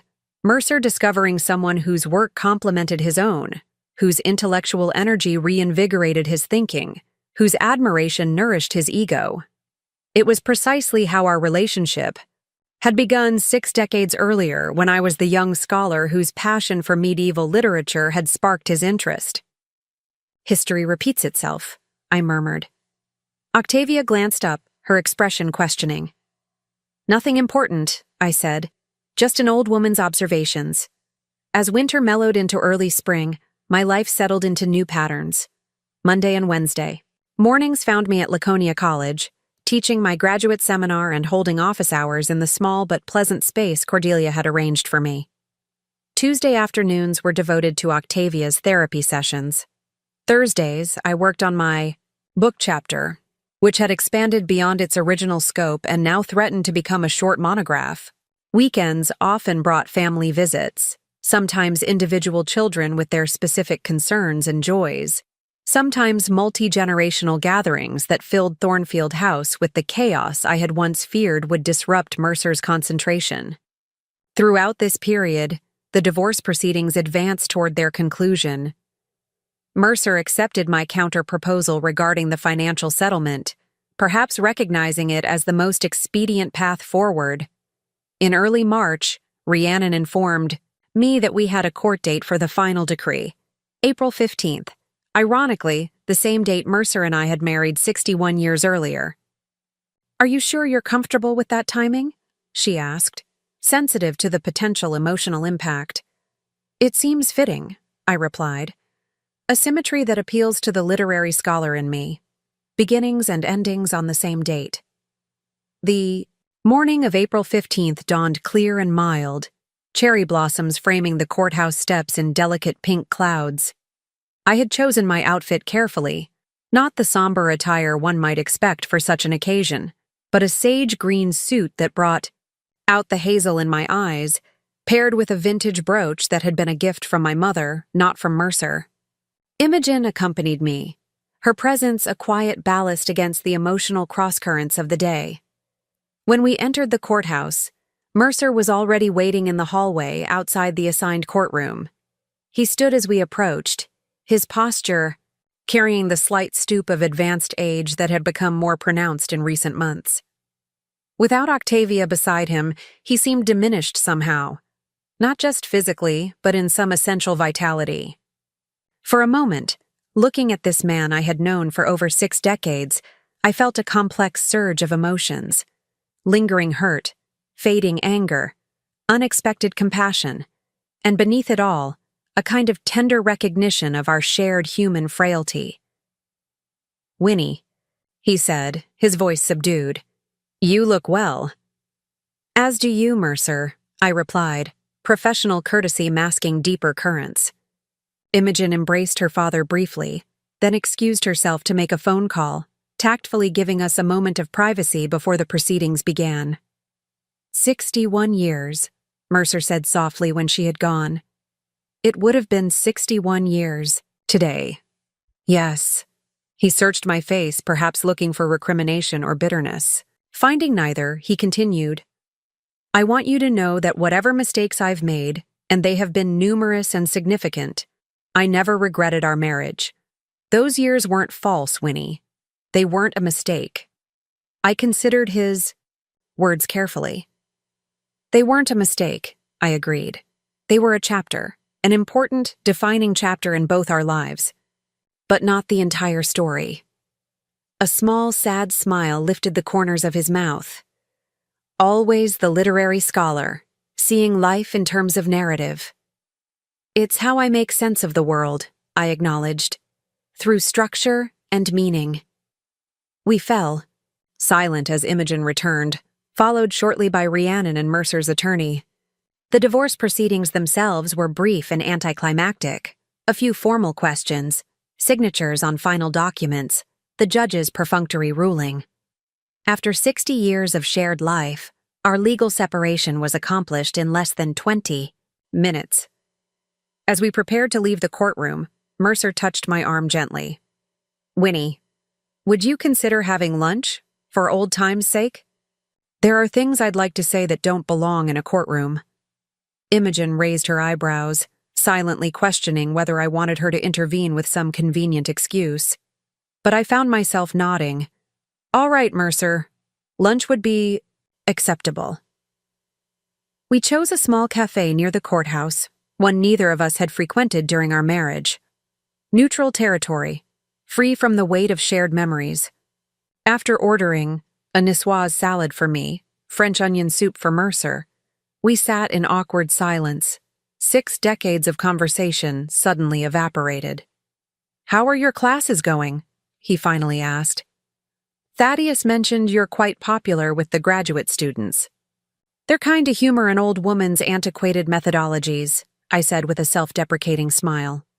But yes, the teaching has been more rewarding than I anticipated, and my chapter for Helena Rousseau's book has expanded considerably. She's suggested I develop it into a separate monograph. You always were brilliant, Winnie, he said quietly. I sometimes wonder if I was afraid of that. The statement hung between us, more revealing than perhaps he had intended. Had he sensed, even in our early years, that my intellectual capabilities might rival or even exceed his own? Had that awareness influenced his subtle discouragement of my academic pursuits? Fear shapes many of our choices, I offered, neither accusation nor absolution, but something in between, an acknowledgement of human complexity. Our food arrived, providing a welcome distraction from emotional undercurrents. As we ate, Mercer gradually revealed the purpose of this lunch. Octavia had accepted a prestigious research position at Mayo Clinic in Minnesota. She would be leaving in June to establish her laboratory and clinical practice there. I've decided not to accompany her, he said, studying his soup as if it contained hidden messages. At 85, another major relocation seems unwise. I see, I said carefully. And how does Octavia feel about this decision? She understands. The position is a significant career advancement for her. I would only be a complication, a responsibility. He paused, then added with uncharacteristic vulnerability, the age difference that once seemed irrelevant has become increasingly apparent.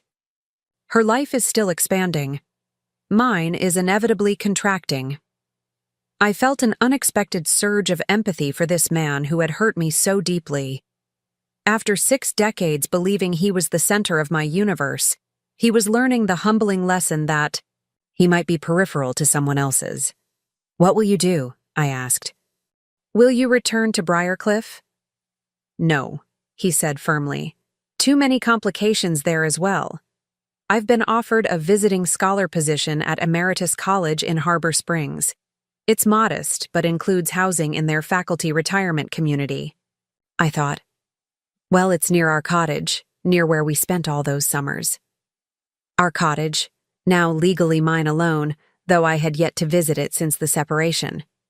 A small property on Lake Michigan, where we had escaped the academic pressures each August, where our children had learned to swim and sail, where we had hosted countless family gatherings over the decades. Harbor Springs holds many memories. I said neutrally. Yes. Mercer hesitated, then continued with uncharacteristic directness. Winnie, I know I have no right to ask anything of you, but I wonder if you might consider selling me the cottage. Not as part of the divorce settlement. That's finalized now. But as a separate transaction. It would give me a sense of continuity, I suppose. A connection to our family history. I studied him across the table. This man I had once known better than I knew myself, now almost a stranger. His request surprised me not in its substance, but in its emotional transparency. The Mercer of our marriage would have approached such a matter strategically, perhaps enlisting the children as intermediaries or framing it as the obviously sensible solution. This direct acknowledgement of emotional need was unfamiliar. I'll consider it, I said, not making promises. I haven't decided what to do with the cottage myself. I haven't been back since. Well, since before. He nodded, accepting this non-commitment with more grace than I expected. We finished our meal discussing safer topics: Imogen's eldest son's college acceptance, Eleonora's recent research grant, Thaddeus's new relationship with a cellist from the City Symphony. For a brief interlude, we were simply the parents of adult children, sharing updates and mild concerns as we had done countless times over the decades. When the check arrived, Mercer insisted on paying, a gentlemanly gesture that would once have seemed natural, but now carried complicated implications. I allowed it, recognizing it as perhaps the smallest form of restitution for all he had taken from me. As we parted on the sidewalk outside, he hesitated, clearly uncertain about the appropriate goodbye for this unprecedented situation. I solved the dilemma by extending my hand formally. Goodbye, Mercer. I wish you well in Harbor Springs. He took my hand between both of his grip surprisingly strong despite his age. Goodbye, Winnie. He paused, searching for words adequate to the moment. Finding none, he simply said, Thank you for lunch, and for 60 years. I watched him walk away, his tall figure moving slowly through the dappled shade of spring trees. For a moment, an unexpected wave of grief washed over me, not for the marriage I had lost or the betrayal I had suffered, but for the simple passage of time, the inevitability of endings, the bittersweet reality that nothing, not even 6 decades, of shared life, lasts forever. When I returned home, I found a package waiting on my doorstep, a book-sized parcel wrapped in brown paper and addressed in Mercer's distinctive handwriting. Inside was a first edition of Christine de Pizan's The Book of the City of Ladies in the original Middle French, a rare volume I had admired but never owned. The inscription read simply, To Winnie, your City of Ladies awaits its newest resident. With respect and regret, Mercer. The gift brought tears to my eyes, not because it erased the hurt or justified his actions, but because it acknowledged, however belatedly, my intellectual identity separate from our relationship. It was a recognition of the scholar I had been before him and was becoming again after him. That evening, I sat in my garden as twilight gathered, Christine's words on my lap, my thoughts drifting between past and future. 61 years ago today, I had stood before an altar and pledged my life to Mercer Thornfield, believing our story would follow a prescribed arc. Youth, maturity, gentle decline, hands clasped until death parted us. How stunned that bride would have been to glimpse this future: divorce at 83, academic rebirth, a house remade in her own image. Yet, in another sense, perhaps that young woman would recognize this elder self more clearly than the dutiful faculty wife I had become. In the intervening decades, the passionate scholar who had challenged conventional readings of medieval texts, who had dared to center women's voices in her analysis, she might well applaud this late-life return to intellectual engagement. Spring unfurled across Laconia, with emphatic beauty, magnolias erupting in plate-sized blooms, forsythia tracing yellow exclamation points along garden borders, tulips standing at attention in formal beds. My days followed their now established rhythm of teaching, writing, and therapy sessions with Octavia. The difference was in my legal status, no longer Mercer Thornfield's wife, but simply Winifred Thornfield, independent entity, author of my own story. During our final therapy session before her departure for Minnesota, Octavia and I achieved a kind of closure neither of us had anticipated. After completing the prescribed exercises, she handed me detailed instructions for continuing the regimen independently. "Your progress has been remarkable," she noted, professional pride evident in her tone. "Many patients half your age show less commitment to their rehabilitation." "I've discovered I have a vested interest in maintaining manual dexterity," I replied. "My writing has become quite important to me." She hesitated, clearly weighing her next words carefully. "Mrs. Thornfield, Winifred, I want to thank you for your graciousness these past months. Most women in your position would have refused to work with me under any circumstances." "Most women in my position don't have arthritis quite this stubborn," I said lightly. Then, more seriously, "Your professional expertise has been invaluable. I'm able to separate that from our complicated personal connection." Octavia nodded, accepting this compartmentalization. "I understand you're aware that Mercer won't be joining me in Minnesota." He mentioned it, yes. "What you may not know is that I was the one who suggested we separate." She straightened her desk, aligning pens and notepads with precise movements. "When Mercer and I began our relationship, I believed I was strong, enough to manage the complexities involved, the age difference, the professional complications, the family dynamics. But I underestimated the emotional toll of becoming the other woman in a 60-year marriage." I remained silent, listening without judgment as she continued. The reality of what I'd participated in became increasingly difficult to reconcile with my own values.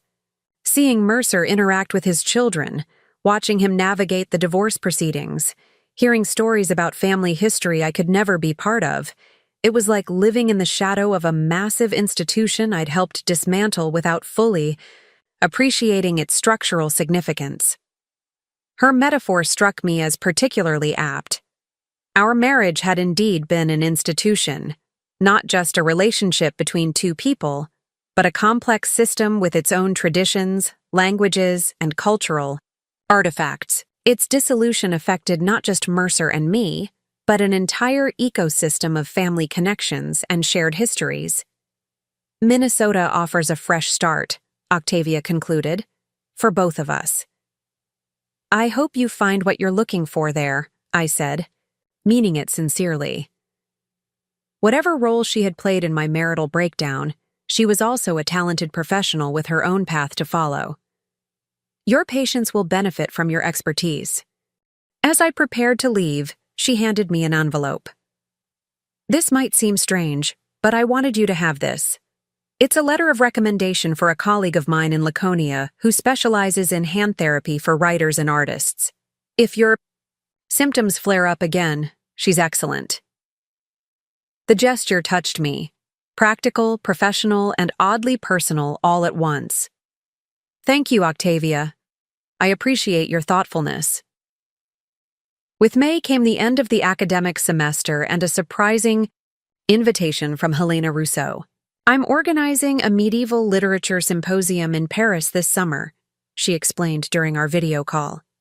"Given the excellent progress on your monograph, I wondered if you might consider presenting a portion as a featured address. The timing is quite fortuitous. The first week of July coincides with an exhibition of Christine de Pizan manuscripts at the Bibliothèque Nationale. Paris. In my youth, I had dreamed of studying there, of examining medieval manuscripts firsthand, rather, than relying on facsimiles and transcriptions. But life had intervened. Marriage, children, Mercer's career priorities. I had visited Paris only twice, both times accompanying Mercer to conferences where my role had been primarily social. The charming faculty wife who could converse in passable French with colleagues' spouses, while the serious academic discussions occurred elsewhere. I haven't presented at an academic conference in over 60 years, I reminded Helena, and never at an international symposium. All the more reason to accept, she countered with Gallic practicality. Your perspective bridges generations of scholarship in a way no other presenter can offer. Besides, the medieval studies community is eager to welcome you back to its ranks. The invitation sparked both excitement and trepidation. Could I, at 83, embark on such an adventure alone? Would my French, rusty from disuse, prove adequate for professional discourse? Would my physical stamina support the rigors of international travel and conference participation? These questions might once have seemed insurmountable barriers, but the woman I was becoming had developed a different relationship with uncertainty, seeing it not as a warning to retreat, but as an invitation to expand. I would be honored to participate, I told Helena, my decision crystallizing even as I spoke, though I may need some accommodation for my arthritis during the longer sessions. Her delighted response confirmed I had made the right choice. After our call, I sat in my study, mentally cataloging the practical arrangements such a trip would require. Passport renewal, my last one had expired years ago, appropriate academic attire, transportation considerations, medication management. The logistical challenges were considerable but not prohibitive. When I shared my plans with my children during our Sunday dinner, their reactions ranged from Thaddeus's enthusiastic, "Rock on, Mom," to Imogen's concerned questions about travel insurance and accessibility. "Are you sure you want to do this alone?" Eleonora asked. "One of us could accompany you. Dahlia and I could make it a vacation." "I appreciate the offer," I said sincerely, "but this is something I need to do independently. It's not just about presenting research. It's about reclaiming a professional identity I set aside 60 years ago." They exchanged glances, communicating in that wordless sibling language they had developed in childhood. Finally, Imogen spoke for all of them. "We support whatever you decide, Mom. Just promise you'll call if you need anything. Anything at all. Day or night, whatever time zone you're in." Their concern touched me, but so did their respect for my autonomy. They were adjusting to this new version of their mother, not just the nurturing presence who had anchored their childhoods, but a woman with her own ambitions and agency. Later that week, as I worked through the preliminary steps for international travel, I received an unexpected email from Mercer. Harbor Springs was experiencing an unusually warm spring, he reported. The faculty cottage at Emeritus College was comfortable, though somewhat sterile. His health was stable, his work on manuscript preservation techniques progressing slowly. Then came the real purpose of his message. "The cottage needs attention, Winnie. I drove by yesterday and noticed the lakeside steps are deteriorating, a safety hazard if anyone should visit. The property management company you've engaged appears to be neglecting basic maintenance. If you're still considering selling, I'd be interested in discussing terms. Alternatively, if you plan to use it this summer, I could arrange for repairs through my local contacts." His concern about the cottage seemed genuine, but I detected an underlying strategy as well, creating a shared problem that would necessitate ongoing communication, maintaining a connection despite our legal separation. The old Mercer, using practical matters to advance emotional agendas.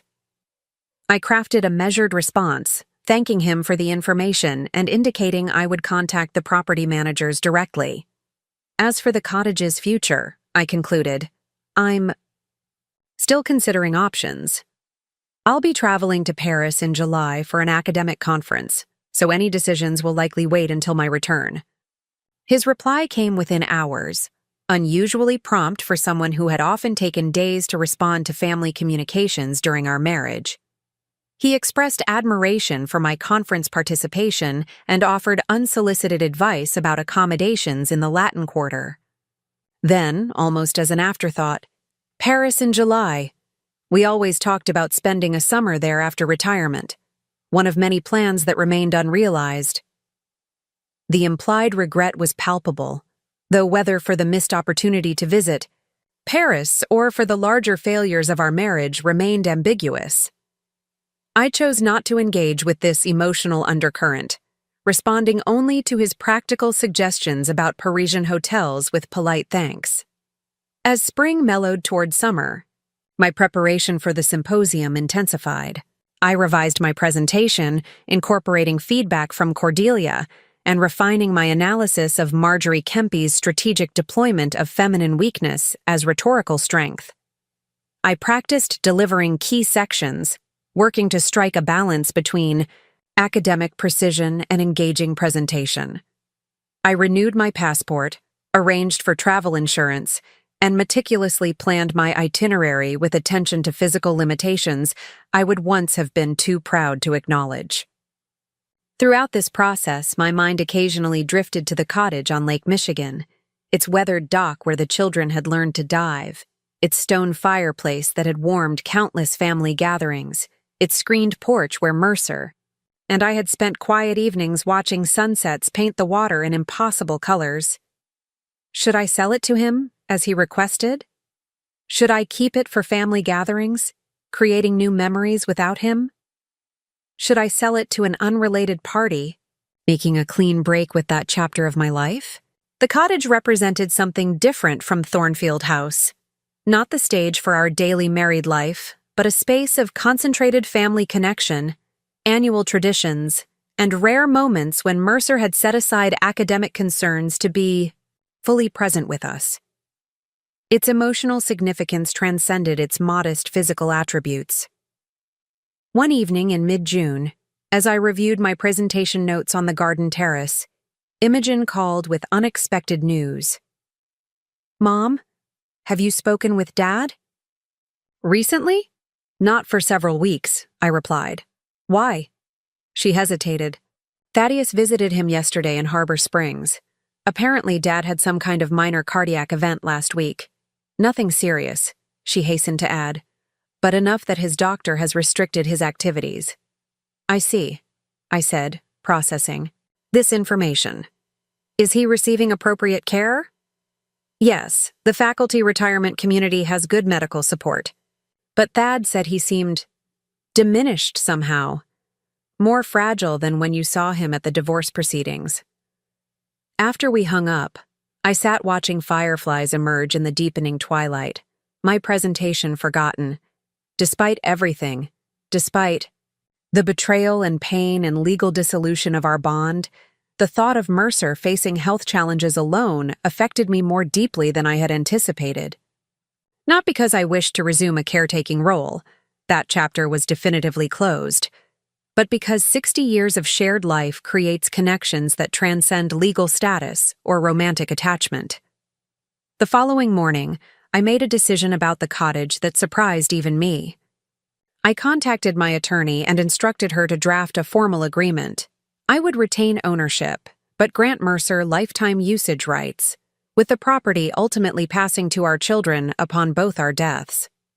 It wasn't the sale he had requested, but it offered the continuity he sought while preserving the property's family legacy. "Are you certain about this arrangement?" Rhiannon asked. "It's somewhat unusual." "So is divorcing after 60 years, I replied. "Sometimes conventional solutions don't fit unconventional situations." As June stretched toward July and my departure for Paris approached, I found myself considering what lay beyond the symposium, not just my return to Thornfield House and my fall teaching schedule at Laconia, but the broader landscape of this unexpected final chapter of my life. At 83, I harbored no illusions about unlimited horizons. Time was a finite resource, more precious now than ever. What did I want from these remaining years? What experiences had I deferred? What aspects of myself had I neglected? What connections did I wish to nurture or repair? The answers emerged, gradually, like photographs developing in solution, some clear and sharp, others still forming. I wanted to complete my monograph on Marjorie Kempy, I wanted to continue teaching, guiding young scholars through texts that had sustained me through 6 decades. I wanted to visit the medieval libraries of Europe while I still had the energy for such adventures. I wanted deeper relationships with my grandchildren, understanding them as emerging adults rather than extensions of their parents. And, perhaps most surprisingly, I wanted to find a way to honor the 60 years Mercer and I had shared without allowing that history to constrain my present or future. Not reconciliation, that door had closed decisively with his betrayal, but a kind of peaceful coexistence that acknowledged both the pain inflicted and the life created together. The evening before my departure for Paris, my children organized a small gathering at Thornfield House, a combination bon voyage celebration and early birthday observance, since I would turn 84 while abroad. As we enjoyed dessert on the terrace, Thaddeus raised his glass in a toast. "To Mom," he began, his expression uncharacteristically serious. "Who taught us that it's never too late to rewrite your own story?" "To new beginnings," added Eleonora. "And to Paris," concluded Imogen with a warm smile. "May it be everything you dreamed and more." I looked around at these extraordinary adults my children had become, successful in their careers, thoughtful in their relationships, resilient through life's inevitable challenges. Whatever mistakes Mercer and I had made in our marriage, whatever opportunities I had sacrificed along the way, this outcome, these 3 remarkable humans, seemed worth every compromise. "Thank you," I said simply, raising my own glass in response, "for supporting this unexpected journey." Later, as the gathering wound down and preparations for departure consumed our attention, Imogen drew me aside. "Dad asked me to give you this," she said quietly, handing me a small, carefully wrapped package. "He said it's for your birthday, but he wanted you to have it before you left for Paris." I accepted it with mixed emotions, setting it aside to open in private after my family departed. When the house had finally quieted, I sat in my study and carefully removed the wrapping. Inside was a velvet jeweler's box containing an antique silver bookmark, its design an intricate rendering of a medieval illuminated manuscript page. Accompanying, it was a note in Mercer's increasingly shaky handwriting. "Winnie, I found this in an antiquarian shop in Harbor Springs and thought of you immediately. May it mark not just pages, but moments in this new chapter you've begun with such courage." The bookseller informed me it dates from the 1920s, created for the centenary of Keats's Ode on a Grecian Urn. It seemed fitting to choose a gift that honors both your scholarly passion and the truth Keats identified. Beauty is truth. Truth. Beauty. That is all you know on earth and all you need to know. Safe travels to Paris. The medieval studies world is fortunate to welcome you back to its ranks. Happy birthday. Mercer. I traced the delicate silver work with my fingertip, moved despite myself by the thoughtfulness of the gift and the literary reference, a nod to our shared intellectual foundation, the common ground that had first drawn us together all those years ago. Not an attempt to reclaim what was lost, but an acknowledgement of what had been meaningful in our shared past. I placed the bookmark carefully in the copy of Christine de Pizan I planned to bring to Paris, a tangible connection between past and present, between the young scholar I had been and the elder scholar I was becoming. Then I finished my packing methodically, preparing for the journey that would begin at dawn. As I moved through these practical tasks, I felt a profound sense of alignment, as if the fragments of identity I had been gathering since Mercer's departure were finally cohering into a new whole. Not the unblemished potential of youth, nor the compromised self of midlife, but something more complex and valuable. A self tempered by experience, liberated by loss, expanded by reclamation. At 83, standing on the threshold of a journey I could never have imagined a year earlier, I was becoming more fully myself than I had been in decades. The irony wasn't lost on me, that Mercer's betrayal, intended or not, had catalyzed this unexpected renaissance. The painful ending of one story had created space for another to begin. As I turned out the lights and prepared for a few hours' rest before my early departure, I paused in the doorway of what had once been our bedroom and was now definitively mine. The antique mirror on the dresser caught my reflection. Silver, hair neatly styled, posture straight despite the years, eyes clear and direct.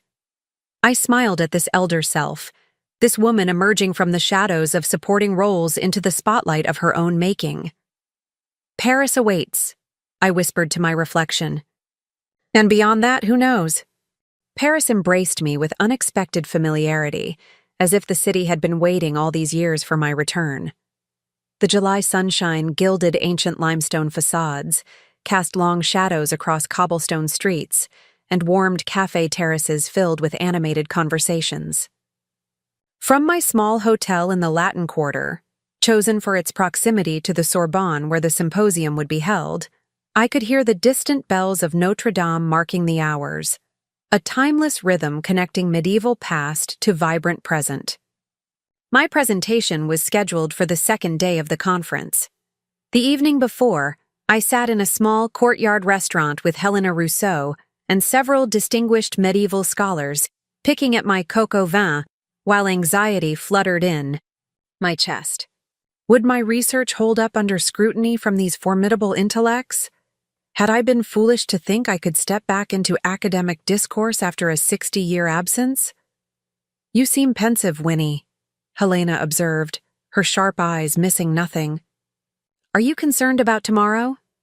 Terrified might be more accurate, I admitted with a small smile.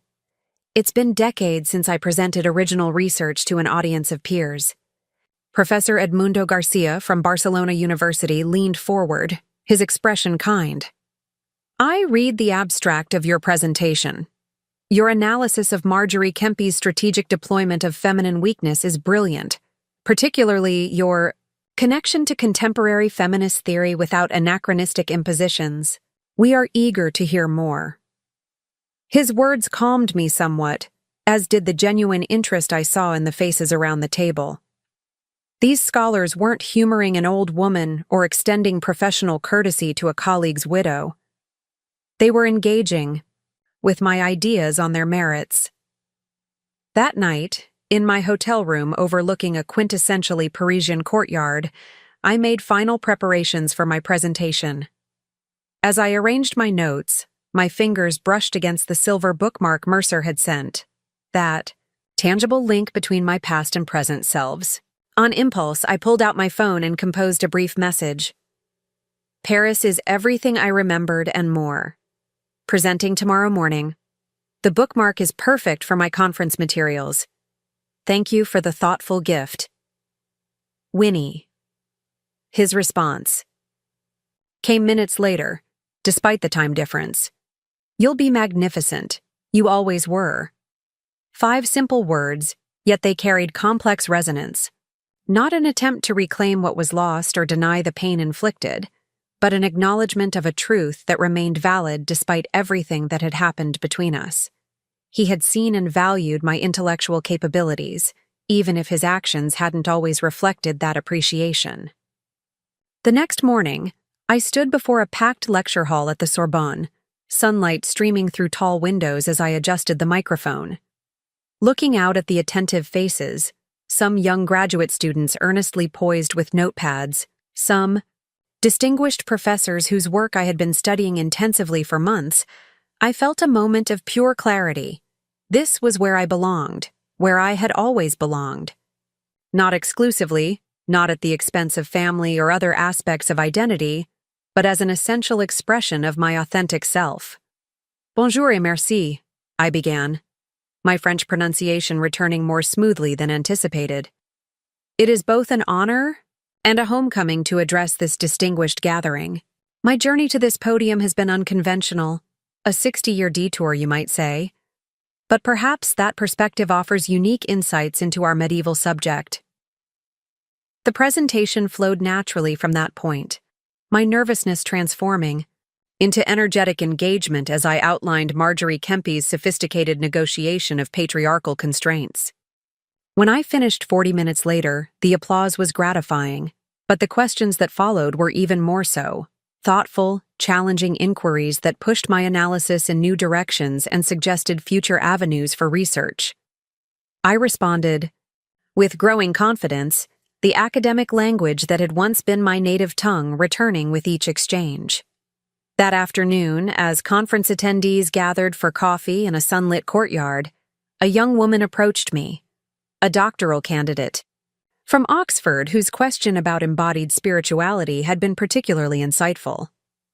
"Professor Thornfield, I hope this isn't inappropriate," she said hesitantly. "But would you consider serving as an external reader for my dissertation? Your framework for analyzing female agency within religious constraints would be invaluable to my work on anchoresses." Before I could respond, another scholar joined us, then another, each with questions, collaboration proposals, or invitations to contribute to upcoming publications. By the end of the day, my professional dance card was filled with commitments extending well into the following year. A semester as visiting scholar at Cambridge, a keynote address at a specialized conference in Edinburgh, a contribution to a new critical anthology on medieval women's writing. That evening, alone in my hotel room, I sat by the open window watching Paris transform as darkness fell and lights illuminated monuments and ordinary streets alike. 60 years ago, when I had turned away from this path to follow Mercer's trajectory, I could never have imagined this moment, this late-life academic renaissance, this reclamation of professional identity after decades of subordinating it to family responsibilities. Yet I couldn't bring myself to regret those 60 years, despite their imperfect ending. They had given me 3 extraordinary children and 7 grandchildren. They had provided a lifetime of experiences that now informed my scholarship with perspectives unavailable to those who had followed more traditional academic careers. Even the pain of Mercer's betrayal had become valuable, stripping away illusions, forcing me to rediscover my essential self beneath accumulated layers of accommodation and compromise. On my final morning in Paris, I visited the Bibliothèque Nationale to view the Christine de Pizan exhibition. Standing before glass cases containing manuscripts the medieval feminist had penned with her own hand, I felt a profound connection across centuries to this woman who had also reinvented herself late in life, who had also found her voice after personal betrayal. At 84, I understood Christine's words with new clarity. The City of Ladies is populated not just by women of the past, but by all who continue to claim their rightful place in the world, despite obstacles placed before them. Upon returning to Thornfield House, I found summer had transformed my garden in my absence. Roses spilling over trellises, hydrangeas unfurling massive blue and purple blooms, tomato plants heavy with ripening fruit. Life continuing its cycles, growth emerging from even brief neglect. My email inbox overflowed with messages from new colleagues, invitations to contribute to academic journals, and updates from my children. Among them was a brief note from Mercer, informing me that he had received the cottage usage agreement and expressing gratitude for the arrangement. "The doctors are cautiously optimistic about my cardiac condition," he added. "The lake air seems beneficial." I crafted a polite response, sharing highlights from the symposium without emotional flourishes. We had established a new communication pattern, cordial, occasionally touching on shared history, but primarily focused on practical matters and separate lives. Not friendship exactly, but a civil aftermath to 6 decades of intimacy. It seemed the healthiest outcome possible from our fractured union. August brought familiar rhythms and new variations. I hosted a weekend gathering for my children and grandchildren at Thornfield House, enjoying their company without the pressure of meeting Mercer's exacting standards for household management. I continued work on my expanded monograph, incorporating feedback from symposium colleagues. I met with Cordelia to plan my fall seminar at Laconia, adding contemporary theoretical frameworks that had engaged my interest in Paris. At Imogen's insistence, I also scheduled quarterly checkups with my physician and a consultation with a retirement financial advisor. Practical considerations for this unforeseen chapter of independent living. "You need to plan for the long haul, Mom," she insisted. "You could have another decade or more of active life ahead." The possibility both startled and delighted me. Another decade. What might I accomplish, discover, experience in those years? What other aspects of myself remained to be reclaimed or reinvented? One evening in late August, as I sat in my garden, watching fireflies rise from the lavender beds, my phone rang with an unfamiliar number. It was Octavia, calling from Minnesota. "I hope I'm not intruding," she began awkwardly. "I heard about your successful presentation in Paris and wanted to offer congratulations." "Thank you," I replied, genuinely touched by the gesture. "How is Minnesota treating you?" "The research facilities are exceptional," she said. "The Saur climate will take some adjustment, but it feels right to be building something of my own." She paused before adding, "I've been thinking about our conversations during those therapy sessions, about choices and consequences. I wanted you to know that our interactions changed me, helped me recognize patterns I hadn't acknowledged in myself." The admission surprised me. "In what way?" "I've spent my life seeking validation from established authorities, mentors, department chairs, distinguished scholars. Mercer fit that pattern perfectly. But watching you reclaim your academic identity after 60 years showed me another path. One where external validation isn't the primary measure of worth." After we hung up, I sat with this unexpected insight. Had my late-life transformation actually influenced the young woman who had catalyzed it? The thought created a strange symmetry to our unusual connection. Each of us changed by the other in ways neither could have anticipated. As summer yielded to autumn, I found myself contemplating the cottage on Lake Michigan. I hadn't visited since before the divorce, but property management reports confirmed the repairs Mercer had mentioned were now complete. Perhaps it was time to reclaim that space as well, not by erasing its history or Mercer's current limited presence there, but by establishing new patterns and memories alongside the old. I'm thinking of spending a long weekend at Harbor Springs. Before the semester begins, I mentioned to Eleonora during our weekly call, "Would you and Dahlia consider joining me? The twins might enjoy the lake before the weather turns." "Really?" She sounded surprised. "With Dad being so nearby at Emeritus College, the cottage is large enough for us to maintain our separate schedules," I said. "And I think it's time I stopped allowing his choices to limit mine. Harbor Springs holds 60 years of family memories. Those belong to all of us, not just to him." After a thoughtful pause, Eleonora agreed. "You're right. The cottage is ours too, the good memories and the difficult ones. I'll speak with Dahlia and the kids." And so, on a crystalline September morning, I found myself driving the familiar route to Harbor Springs, Eleonora's family following in their own car. As we crested the final hill before the lake came into view, that breathtaking expanse of blue stretching to the horizon, I felt a surge of both nostalgia and possibility. This place had witnessed 6 decades of my life with Mercer. Now it would witness whatever came next. The cottage welcomed us with creaking screen doors and the persistent scent of pine and lake water that no amount of winter closure could eradicate. While the teenagers immediately raced to the dock to assess swimming possibilities, Dahlia organized lunch, and Eleonora checked the water heater. I stood in the sunroom, gazing out at the sparkling lake. So much had changed in the year since. Mercer had left. I had lost a husband but reclaimed a self, the scholar I had set aside, the woman whose needs and ambitions had been subordinated to family harmony. The pain of betrayal remained, a scar that would never completely fade, but it no longer defined my days or limited my horizons.